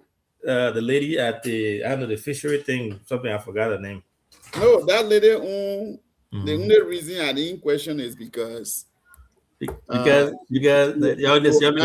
Brazil party. She was not sanctioned. So I didn't have any, at least nothing on her that I know. People said probably she was doing something, and they went there to hear her side of the story. So see, when you're accused of something, an investigator comes to you, it basically to hear the side of your story. When your story reveals that yes, they will ask you a series of questions, and then based on your answerings and stuff, when they discover that yeah, your answering is leading to something or leading to some area, then officially they will have more evidence. Then they dig into it more. Once they get more evidence, then they will indict you. Now they'll send you to court. But at this point, I believe when they went there, whatever based on their investigation and with the evidence that they gathered was not enough to indict her. But for Miguel, the only reason I based on it is the whistleblower thing that is mentioned. I said they will tell me say international community, when they accuse you, is not matter to Liberian people. Then yes, we agree. Let's move forward. You're taking the Americans allegation, which I still believe is allegation, because now if you was convicted, then we can go about that's just mere allegation. So we can't take that as Bible. But it's been good though. I really I think they are doing their work, and I think they did the right thing, and I applaud them. I encourage them to do more of that, because we need that. Now, not everybody's going to be happy. You have your opinion, and you are saying exactly what's on your mind. Your critique about it is fair. You know, you're entitled to it. So now, so I want to say happy birthday to our one and only Mark Bloom. Today is Mark Bloom's birthday. Mark, we wish you happy birthday. We hope that you celebrate, your birthday. We wish you many, many more years to come. Thank you all. Thank you very much for your service to BKS Foundation and the TV. We appreciate that. Also, happy birthday to my own brother, Honorable Ambassador Dr. Tico Yole. It happens to be that he and Mike have the same birthday. They were born the same day. So two great men from Nema County born the same day, March 6th. So happy birthday to them. So now, DK, over to you, man. You know, this debate around the corner here about this land thing, the one that Ellen spoke about, Ellen spoke about, about this land deal, the land, people with different background, non-Negro descent having ownership in land in Liberia. Some people have argued that some of those people have lived there for years and years and years, but they cannot own land. They cannot do certain things in Liberia due to the law. And then some people argue against that. I will reserve my stand on this. What's your stand on this whole debate? Some people also say why she was in power for 12 years. She didn't do anything about it. Now she's gone, and then she want to do that from retirement.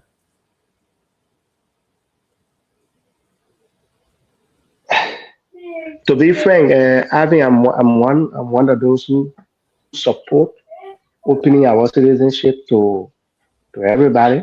Mm-hmm. Places in South Africa and everywhere have a lot of competition. When it comes to land ownership, those people own land in Liberia, but because our law did have restrictions, so sometimes one white man will come in Butu and say, I don't know, man, I need an acre of land, and they just put it in your name. That land is for them. So majority of the Lebanese people you see there in Liberia with the different development, they will buy the land, so when I go and that land for them. They look at Gon that I not received 5,000 before. And say, Gon I'm using your name, I will pay you some kind of 2-bedroom with everything on it. Let me just use your name to buy the land. Those are the things that the people have been doing on the cover.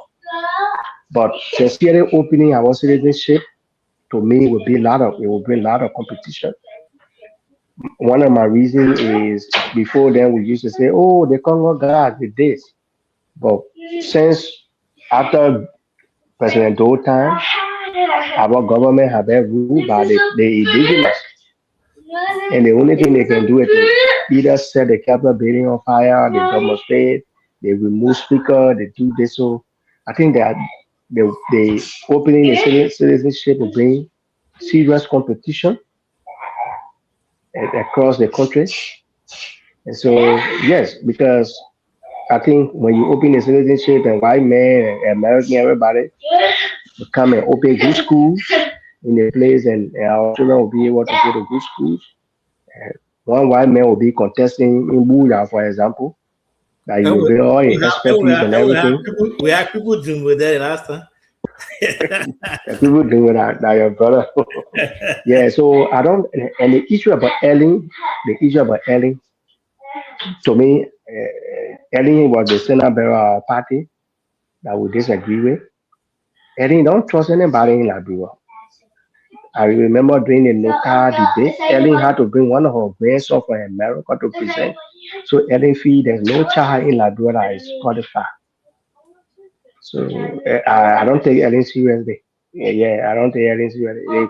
The way I thought Ellen could do well for Liberia, she didn't do that. So I don't take Ellen seriously. People can celebrate her in Liberia and outside Liberia, but for me in particular, I don't take her seriously. But her suggestion, is that something that we can take something out of? Yes. So I support that seriously because I know others will be saying, oh, there are suppression, the white people did there are suppression, but we can't be as taking citizenship in other people's country and not accept other people to be citizens in our country. Even if we can start it with other Africans, for now we'll be fine. If somebody will say, oh, the way the people treated black people, are those things still existing in some places? Yes. So not every white colony has slavery. So there are other white people who were slaves. So we need to think about. But is that something that we can do now? No. But is that something that we can debate on and for future? Yes, I support that. And in order to get that, we need to have a very strong security system, very strong, security system, and a lot of things because people will penetrate the system a lot. So those are things that you need to safeguard first before you open up for that. So we can prepare better for that. Lastly, I was so interested in the recommendation from the president recommending the vice president to renegotiate Putu. So he needs to do that with Wodogisi and all the other mountains because across the country, there are people been benefiting from the Nima mountain. That open all the other mountains, all the countries. So that because you know that they're taking proceeds from Nima, they're taking it to Kemo. So then they open Wodogisi and take it to Sano and take it everywhere too. So that we will not be there because Nima will soon be depleted. So I support that. At least it will bring a lot of employment because I know when Putuma was in Liberia, there were a lot of Liberians who were working there. So it will bring another job opportunity. They're open everywhere, including Wodogisi. Yes. Yeah, thank you. I agree. I agree with you. I think with the citizenship thing, I think that's welcoming. I think, but that for me personally, there has to be some restriction on it, right? Like in the U.S. here, naturalized citizens cannot do certain things. You see, like for example, like Sam is not able to. He can't be president of this country because he was not born here, right?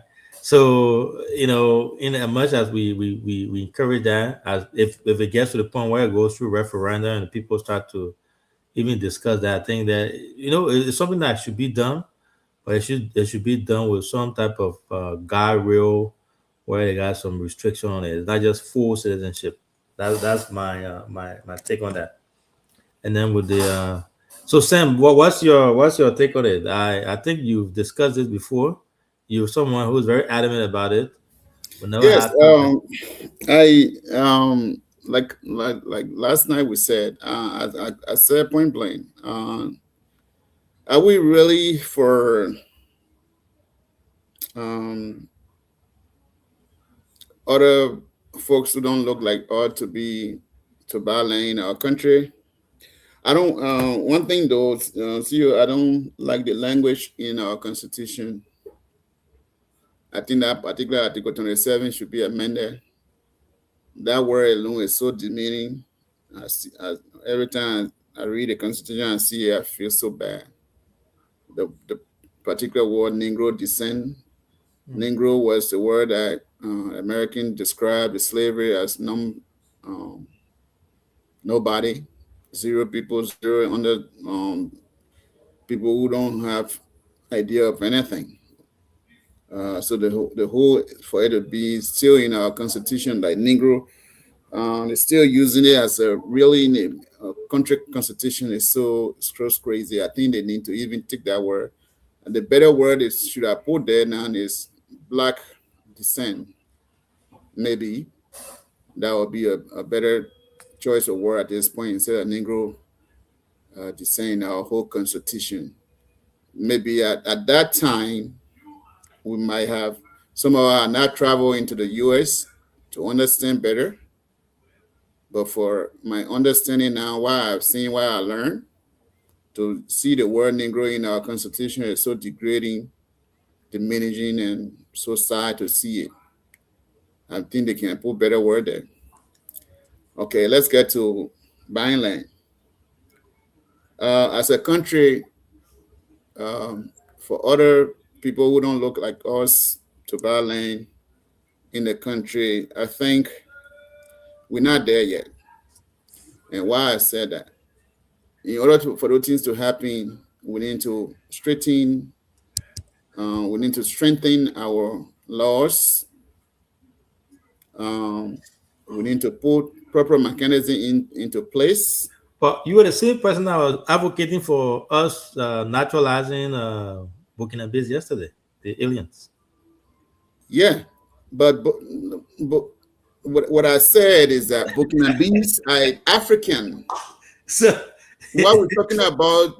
So you're saying non-African. So it's okay to get aliens who are from Africa who look like us.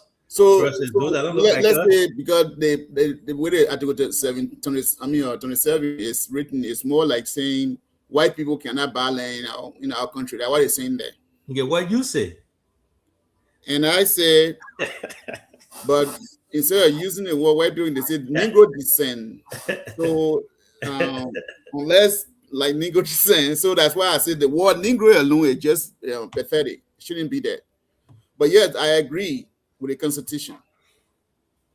White people shouldn't buy land in our country at this point. And the reason is, in order, if we amend our Constitution, that particular article, I think it's not yet time to amend it. And the reason is this. In my mind, our country is not, we are not strengthening our laws. We are not strengthening our country to the degree that we want for those people to buy land. And the reason, one of the major reasons is economic advantage. So our people, they can fall for any little thing.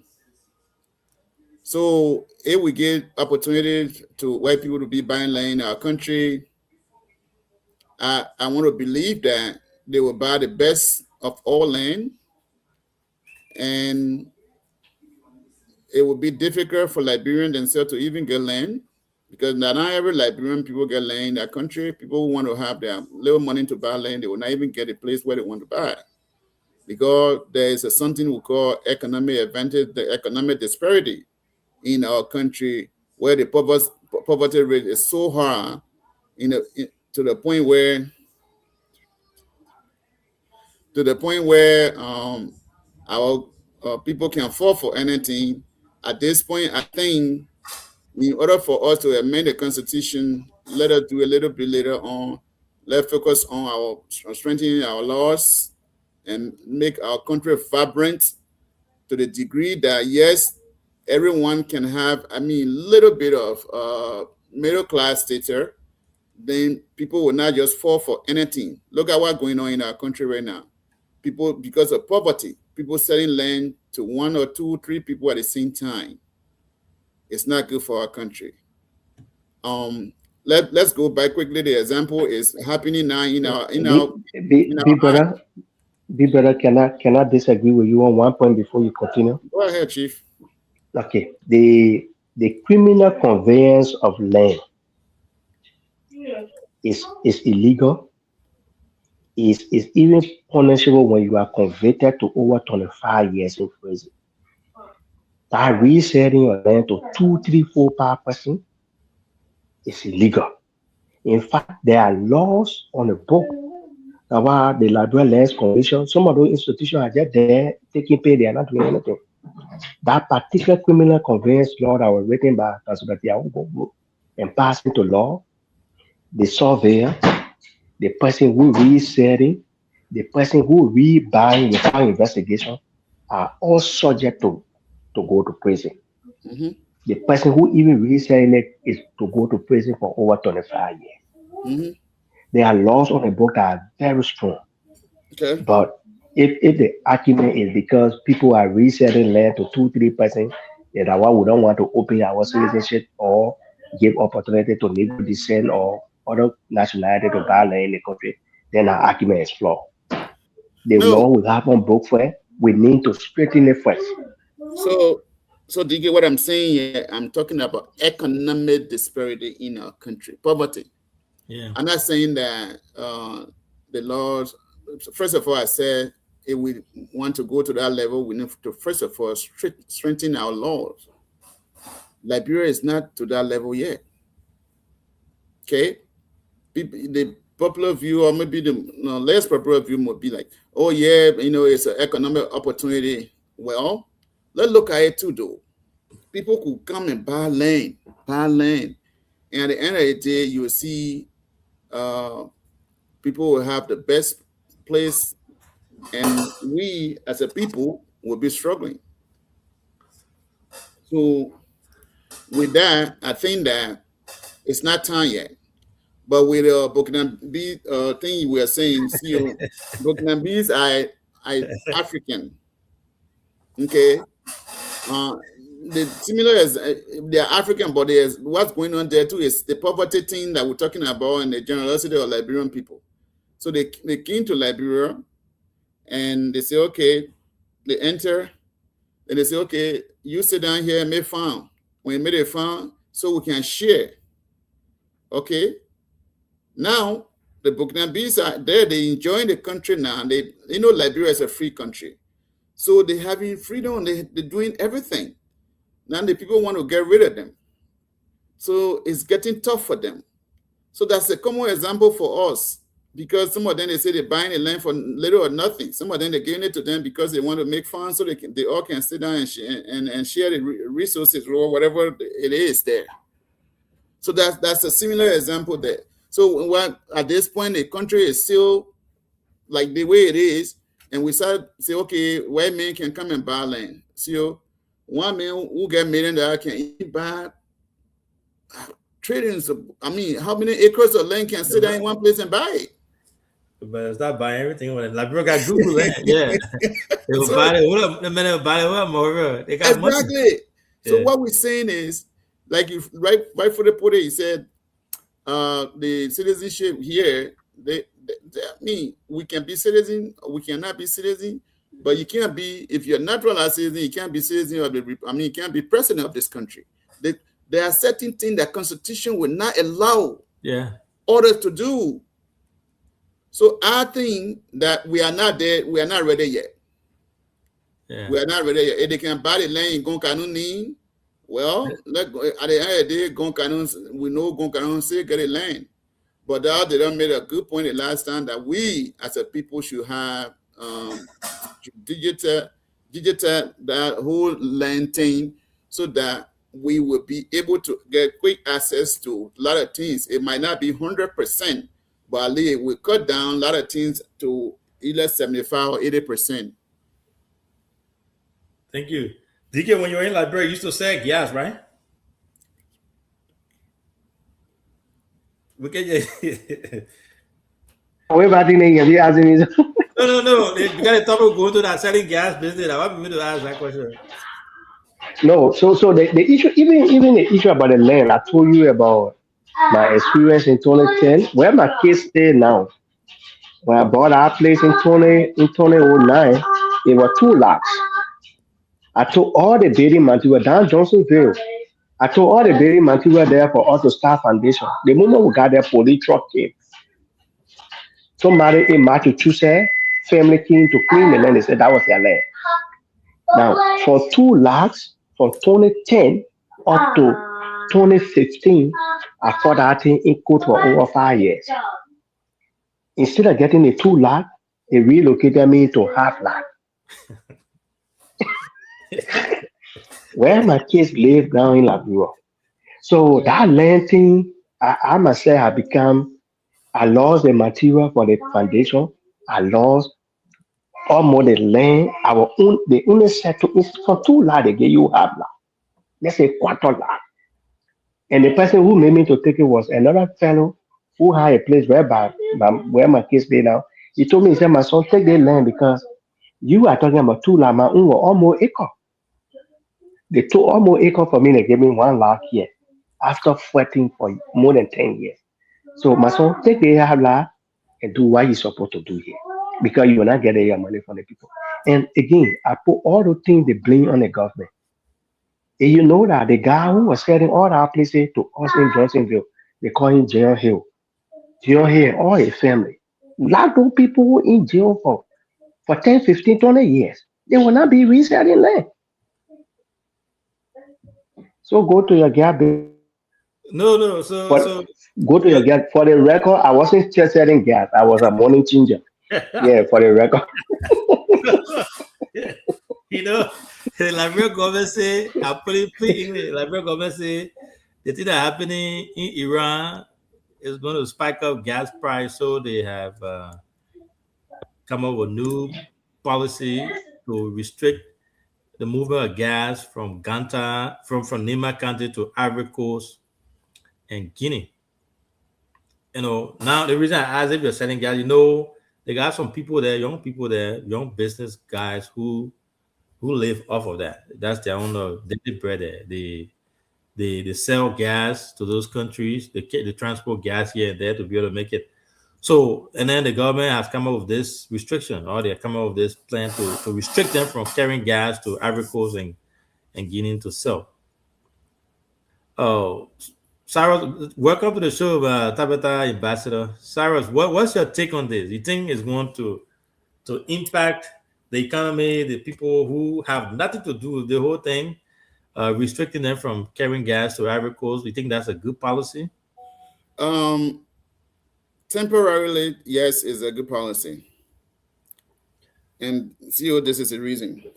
You see, sometimes people we will look at things different way. Economic, you see, so it has can have a downfall. With the emergency thing going on, gas going to go up. Even I watch the show every day, watch the whole thing going on in the Middle East. It's going to be tough. So the gas that supposed to be in a country to be able to help people get around, if we start taking it to Ivory Coast, definitely our country going to suffer. At this point now, we don't have a reserve. We don't produce gas. Most country will be going to their reserve pretty soon. If the nonsense doesn't stop right now, some people will be going to their reserve. And most countries who have gasoline, they will be selling it very expensive.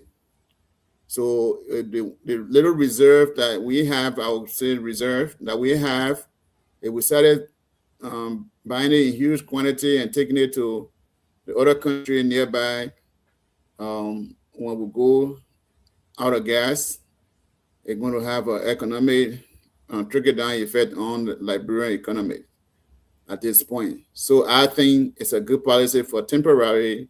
It's a good policy because every country must and should protect its citizens in a sense that we all can benefit until we can see what is going on. If gas is out of market in Liberia, it will affect a lot of people. They will not be able to go to work.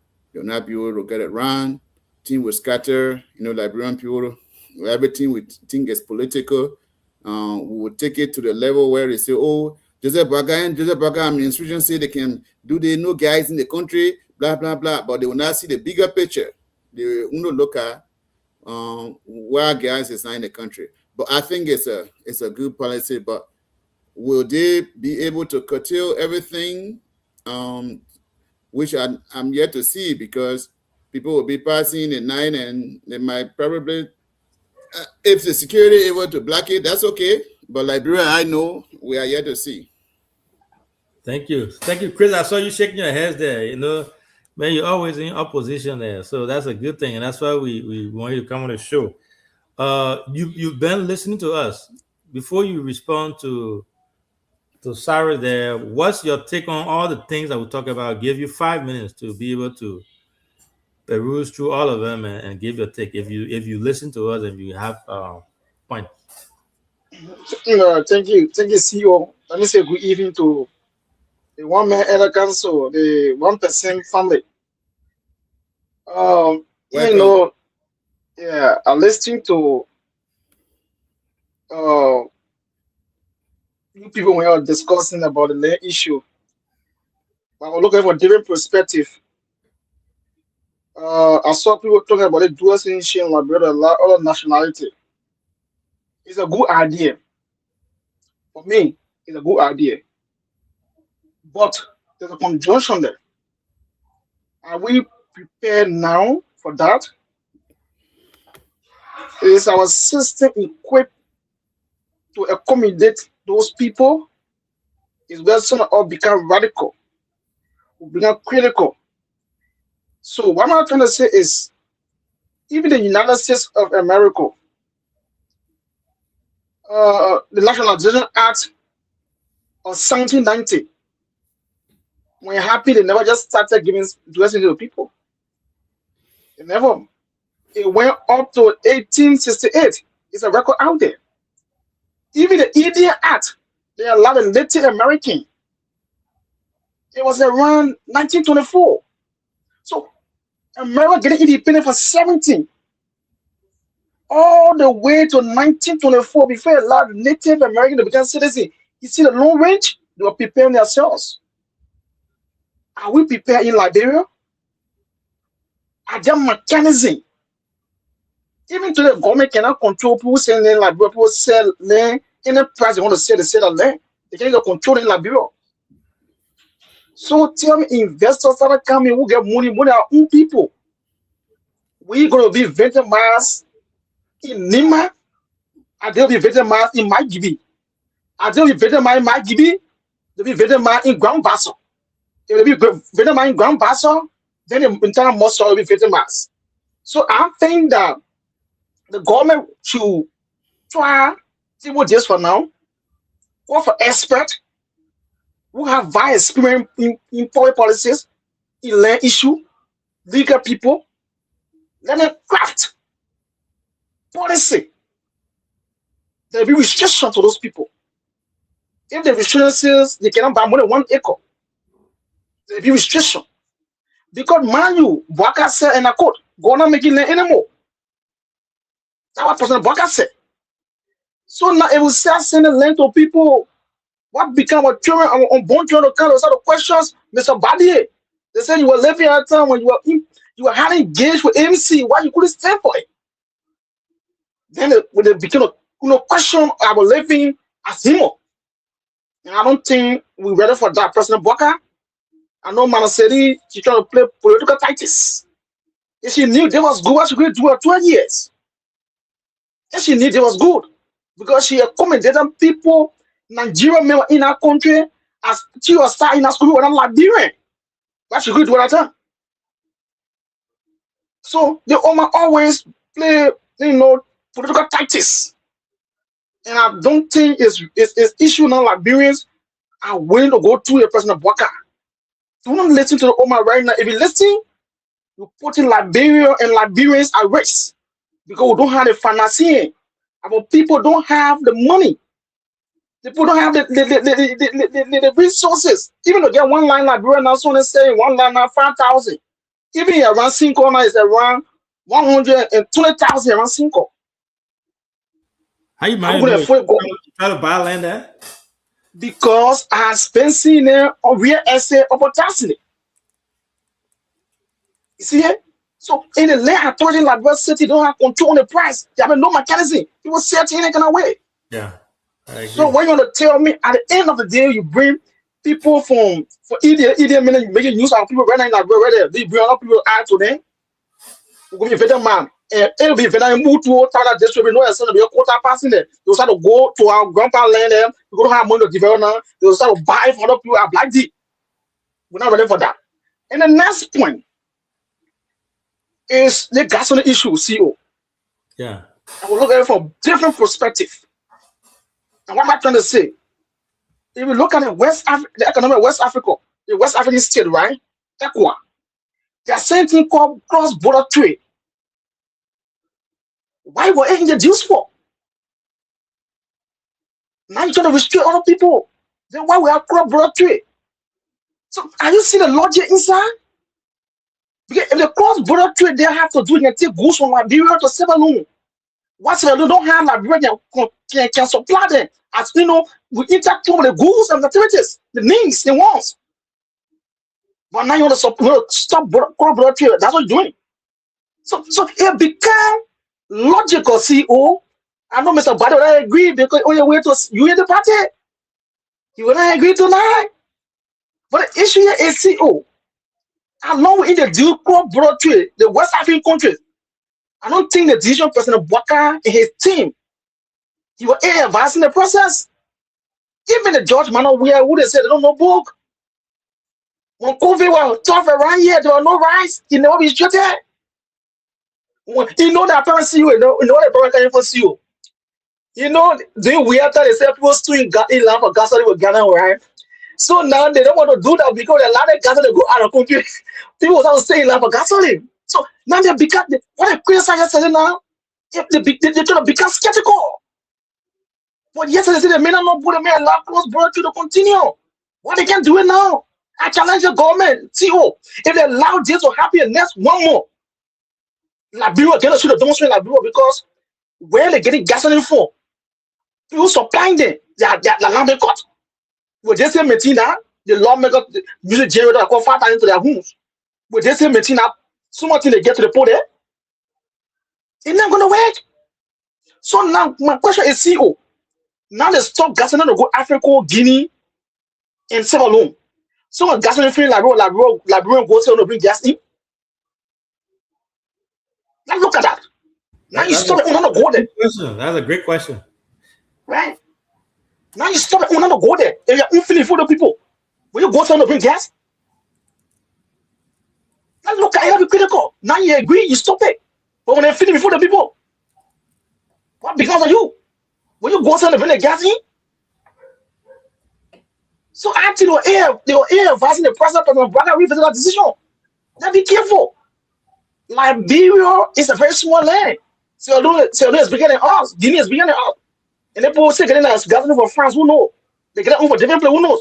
If you're unfilling before them, will you run to go bring gasoline in?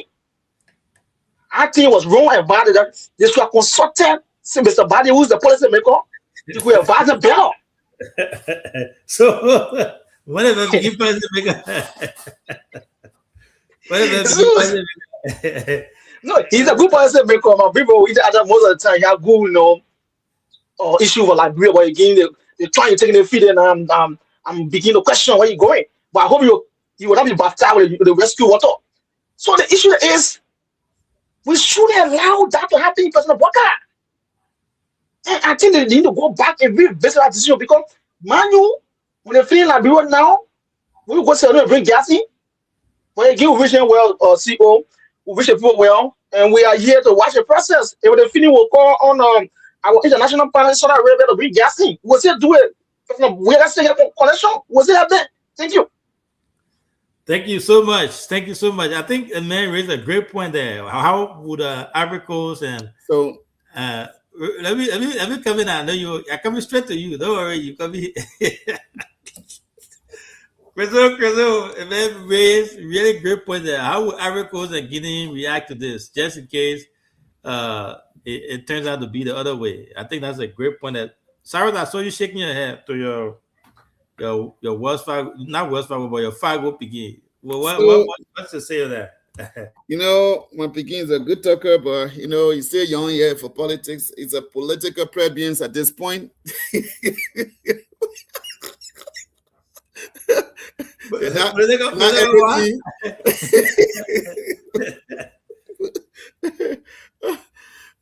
So let me say this to him. You know, I like my Pekin. You still a small boy, and you're dealing with someone who's been around for a long time. Don't think you can overcome the person with your sweet voice. But let's say this way. In every country, there's the time of something we call emergency. We are not against cross-border trade, but in terms of emergency, you got to safeguard your country first. If you can hear President Donald Trump always say, America first. In this kind of situation we got to safeguard our country. We are not against it to do cross-border trade. We are not against it. But whatever we have now, we need to hold tight so that our people cannot be hungry for gas. We don't want political, I know Chris is coming from political,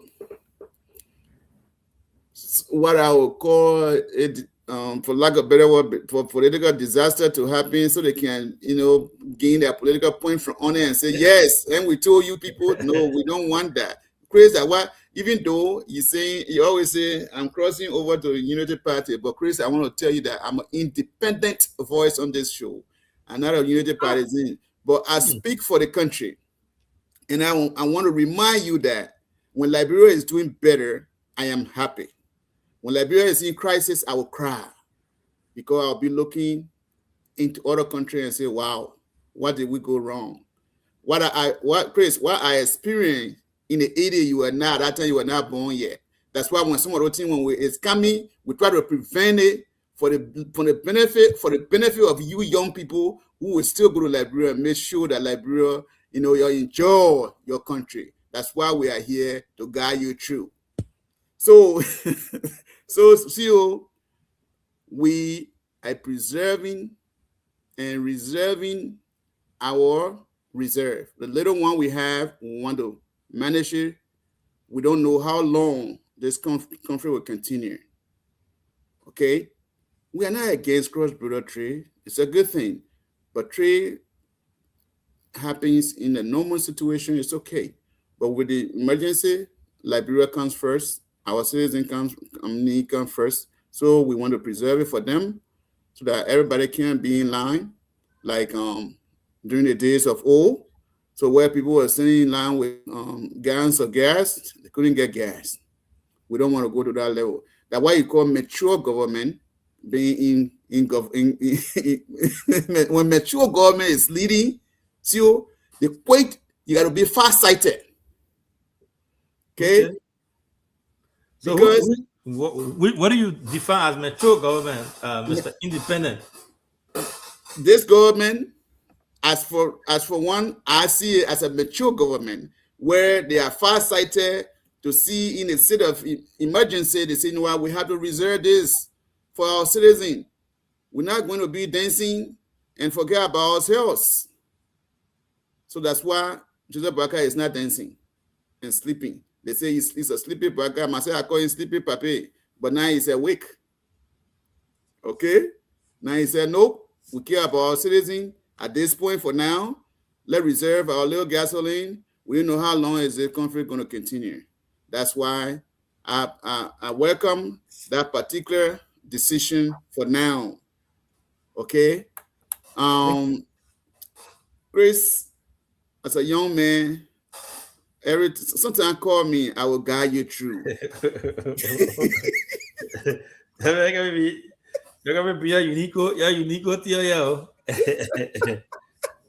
You know, so that's a good thing.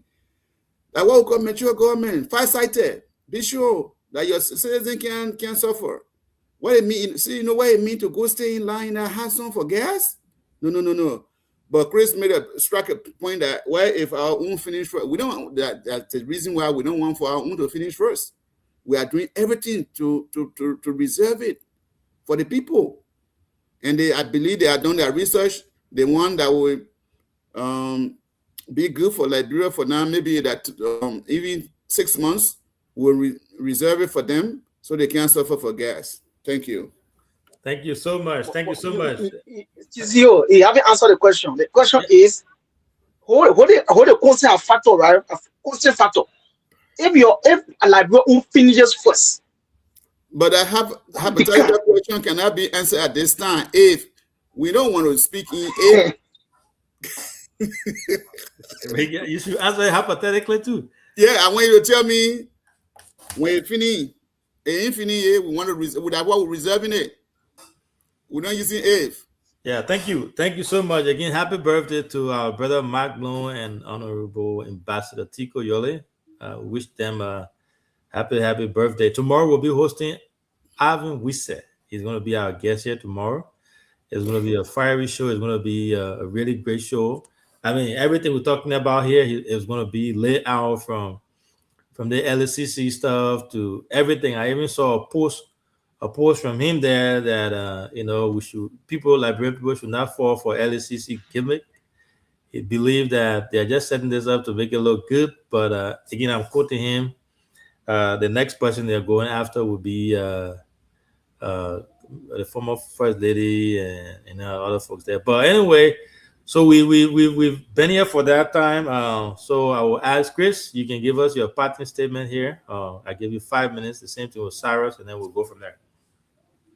Oh, thank you, CEO. I know the other council spoke lengthily, but he couldn't answer the question.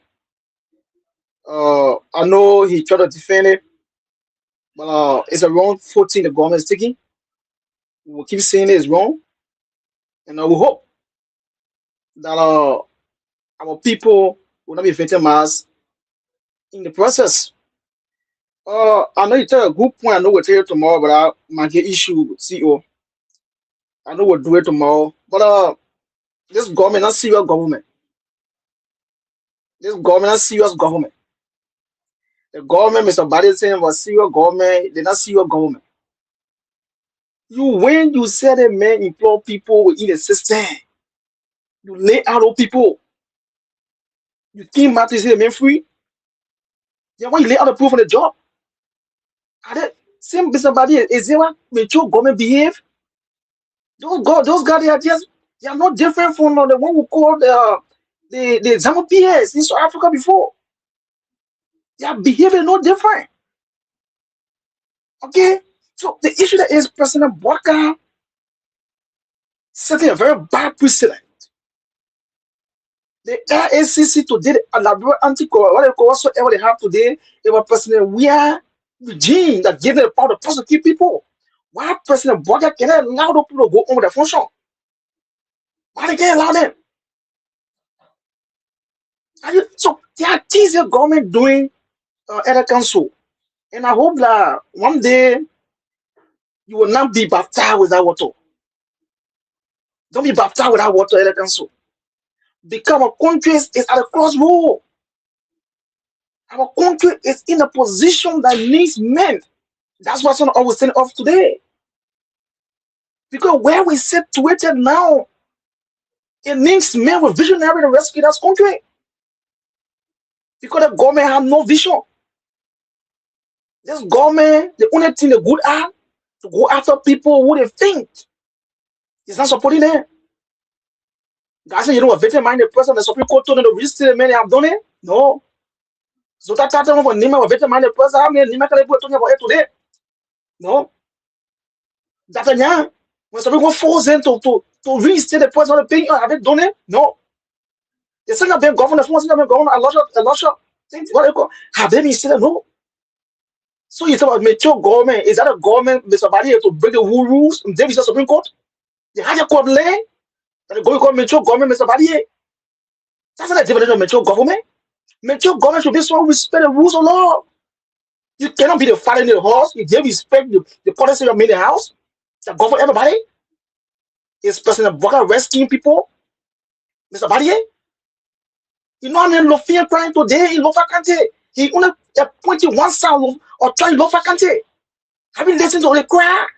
Even see Zagwe to the crying? Do you know that, Mr. Barrier? Is that mature government? It's just government mature way. When they live in Lofa Mountain, they're going to branch that mountain right now to be in no venture man to be looted. What I don't say reserve is that mature government. That mature government. Why Lofa Kante Mountain cannot be touched for the Why can't be touched? Have we sat down to think about Mr. Barrier? But now they're going to branch here. Do you know why they gave that to the Jamaican? Because the Ghana president, little brother, is the one going to take one ID. Mr. Barrier, we talk about it, you know about it. That's a business plan for Jamaican. How many of us had a pedigree to talk about it? And that's guy sponsor you the party for the campaign. Today, what will happen Nina as to be a benefit to us with the mental leave? There's nothing here, Mr. Barrier. The government, they are no different from ZANU-PF in South Africa. If you listen to the madman in Kenya before, by Herbert Jomo Keita, that's the same pattern the government doing today, Mr. Barrier. Have you found out Ram Mugabe when he took over in Zimbabwe? Have Waka had the pedigree to steal Ram Mugabe? The only thing you do is either no different. He put people going around beat on students. And you know that about it? Protesting, be better than beating, Mr. Barrier. Is a mature government. Mature government is a government that respect rule of law, respect human rights, Mr. Barrier. Go to the human rights report on my bureau. 50% of them children out of school, Mr. Barrier, is a mature government. That mature government was too. Mature government, if you have that, what you? Yeah, because they are not mature, LCO. You said you see report like right now, 50% of them children out of school. If that mature government behave, Mr. Barrier, but trying to be out of school. But CEO, we will dive into this tomorrow. I know Mr. Barrier tried to defend the government. Again, we're not against anybody. But we want a referee team and doctor to say, Daddy, you are living when anything happened. What you said about yesterday. We'll come back to BKS. We say, go to listen to the recording. We were men that show our chest to the body, but Mr. Barrier, they were not able to show their chest to the body. They were defending the rescue team. But again, we wish them well. Again, we know that the government is on bad footing. The yellow machine they brought today, they still can't start. Mr. Barrier, no, but hey, now they need 3 million just for establishment of machine. Yeah, what is going, Mr. Barrier? They still can't start. They still can't start. 16 or 18 start, CO. It's a put record out there. Now you need to bring some guys saying that you'll be paid like a minister. So that's Ghana kid to loot, CEO. They Ghana kid to loot. That what Boga pay retirement who in Lofa.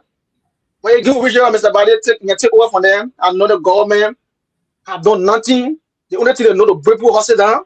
The only the government know to go to people's house and fire them, kill them, like police people did to that guy. And the list continue, Mr. Barrier. Not mature government. This is ZANU-PF and the mama in Kenya. They see what they can be. Thank you. Thank you. The fiery Chris, the ambassador of Tapeta, incoming. Thank you so much for taking up your time, my brother, to come on the show. I really, really appreciate it. Thank you so much. Cyrus? Yes. Take us home. Well, thank you, CEO. Thank you. I will continue to relax and educate my son. He's my son. He's not even a brother. He's my son. Because I love his energy, but I think he's not mature politically yet. So I will guide him through step by step. AACC is called Liberia Anti-Corruption Commission. It's not called BACA or CDs or how they call it, Unity Party Commission. So it will always be good that we put trust into our agencies across the country. Whether the investigation is credible, it's not credible, we trust them. We'll say whatever we say, but we trust them. That's why we appointed them to lead our country in that direction.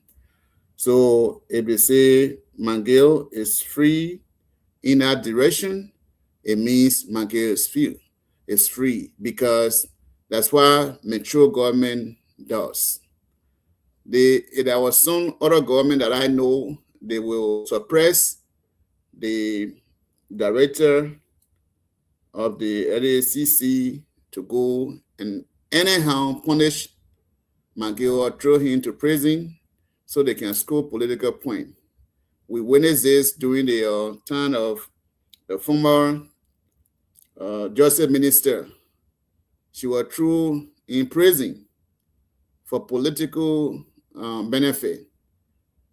And when the mature government took over, they say, you know what, they went back into the case. She was free, and she's living today. She's living life like anyone else. So there is no government interfering. That's what we call mature government, Chris. We are not. Why it's true that I am not a supporter of the Unity Party, but I also enjoying the way they are leading the country, giving the agency the opportunity to govern themselves and conduct independent investigation. Chris, if that were your government at this point, the director, I think maybe they call it the director, would have been different, maybe fired by this time. No, a mature government would let them do their thing. Chris, Putu Mountain has been operating before.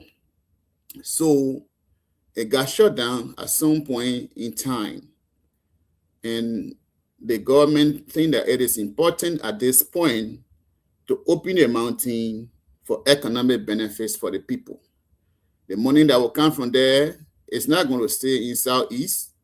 It will come to central government, even though the people of Southeast will benefit as well. Who is the reason that Jeremiah Kpankun has been placed in front of this project? Chris, I want to believe is honesty and also respect when you are in a leadership. Let me use the Liberian word. When you don't undermine your boss, trust is one thing that you should buy when you are in leadership. By me, you should get it when the people, when your boss trusts you, Chris, no matter what you say or people say about you, you always seen as an injury to your boss. I think that's what Jeremiah Kpankun has done. He has served his boss well. He had listened to his boss. He had taken instruction. He had not been disrespected. He had not disrespected his the boss. He has not in any way been disgruntled. So because of that, the president deemed it necessary and said, my young man, thank you for your service. Thank you for working with me. That's what we call leadership. It's not like the other previous government where the vice president and the president were merrymaking, and they were, one day when they go in the bedroom, if it doesn't work, then they make confusion. Then the other one come outside and say, you know what, they want not respecting me. And at some point when they go in the bedroom, it finished. That's not the leadership. Chris, that's what we call mature government. Don't disrespect your boss. Stick to it. Okay? Well, it's true that I don't really know Jeremiah like that. I think I heard a whole lot about him, about his being honest. Everybody that knows Jeremiah, they will say all kinds of things, but they will end up with, they say, oh, he's very respectful. The honest part, yes, that one is on the other side. But they always say Jeremiah is very responsive. I mean, respectful and he's humble. That's the word. Which one on the other side? Honest? Huh? You said something on the other side. No, some people say he's not honest guy, and some people say he's honest guy. You know, some people accuse him of all kinds of things. But what I know is that people will always say Jeremiah. People are listening to. They say Jeremiah Kmakun is very humble and he's very respectful. Across the country, that one is not hiding. Very respectful and very humble. People will say that, Chris. Even his opposition, his opponents will say that about him. So that's the reason why the president say, you know what, my dear your young son, take this lead. I'm getting old. I can't go southeast, but you go there. Make sure. And you know, Craig, where this thing came from? When certain people were placed in front of the yellow machine, it was a bit stuff in Liberia. Some people were trying to make a thing to make the government look bad. And the president said, you know what, Jerry, I want you to go to China, make sure and make the deal work. Jeremiah Kmakun went. He accomplished it. Chris, in any factory, even here in America, people who work in a factory, and not every equipment that you put out is good. Sometimes can have a factory fault. According to you, some of it cannot start. Something not starting does not mean it's spoiled. Maybe something's not right. When the factory or the machine, you know if I go see it, so that when talking about I built a mission. The commission use on the machine, I built it. But I don't want to dive into that area, Mr. Valier. So I want to go there. Chris, hold on. You were talking here. I sat down. That's why I say you are politically. No, the man. No, sorry, that thing about political stuff. The man is giving you. He's correcting you. That's his view. That's his. I mean, on a serious note, he work in the factory. The factory will tell you, say, we are not 100%. They will always say, their report will say 95%, 86%, because what? The setting area will go wrong. That's why they don't say 100% accurate.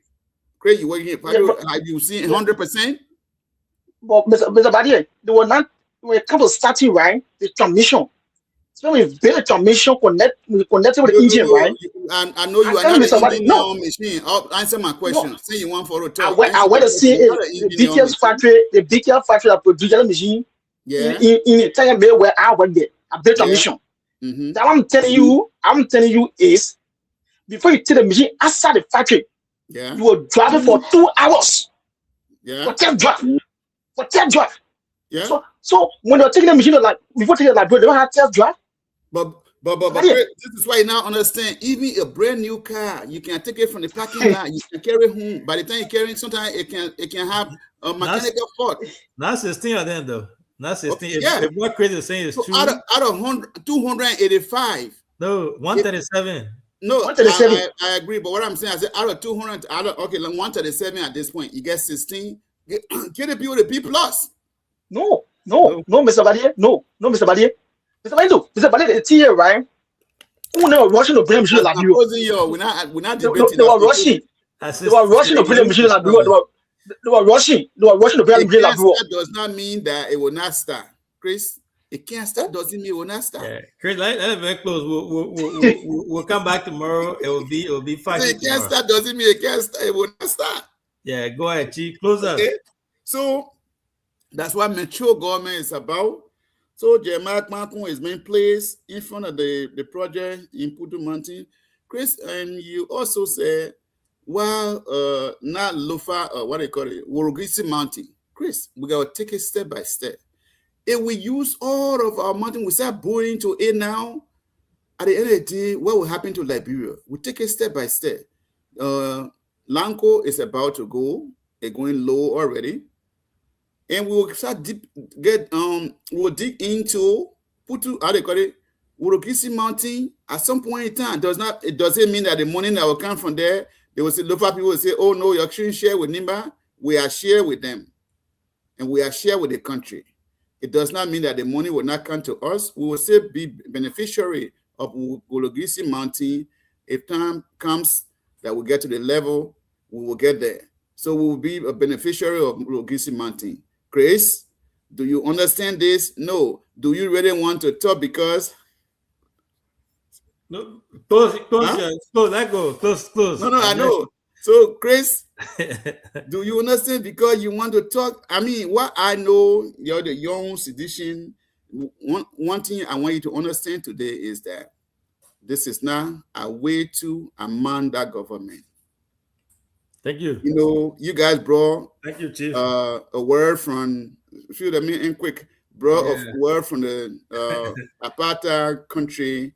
You know, these people were going through what we call the white people deprived them from their own right in their country. So they were using these words just for their own comfort. You didn't understand those things. You're just brought it to Liberia. Everywhere in our country, Amanda, wait, and you're doing it disgruntledly everywhere when you were in power. I went to Liberia. I was so disappointed. I said, are we slaves in our own country? Did we go through white people? Did white people enslave us in our own country? No. So with that being said, and we are closing, right? Yeah, close. I want to say to the people who are on the motherland listening to the tune of my voice tonight, let me extend my gratitude to Jeremiah Makun for making Nimba people proud. Somehow we didn't vote for you, but for the work you're doing, I believe you are Vice President of the Republic and Vice President for Nimba County. For everyone, we are proud of you. Keep being humble, respect your boss, and learn from him. Thank you. Those of you who are listening to me from the Green City, Baybona, thank you for listening in tonight. Across Nimba County, across Liberia, better days are coming. Let's just wait. Liberia will be better. Thank you. And I want to say thanks to all our followers, everyone who's following us tonight. We want to say thank you. Thank you so much for always being here every evening, every night to support this platform, to come on here and then share ideas in the comment section. We want to say thank you.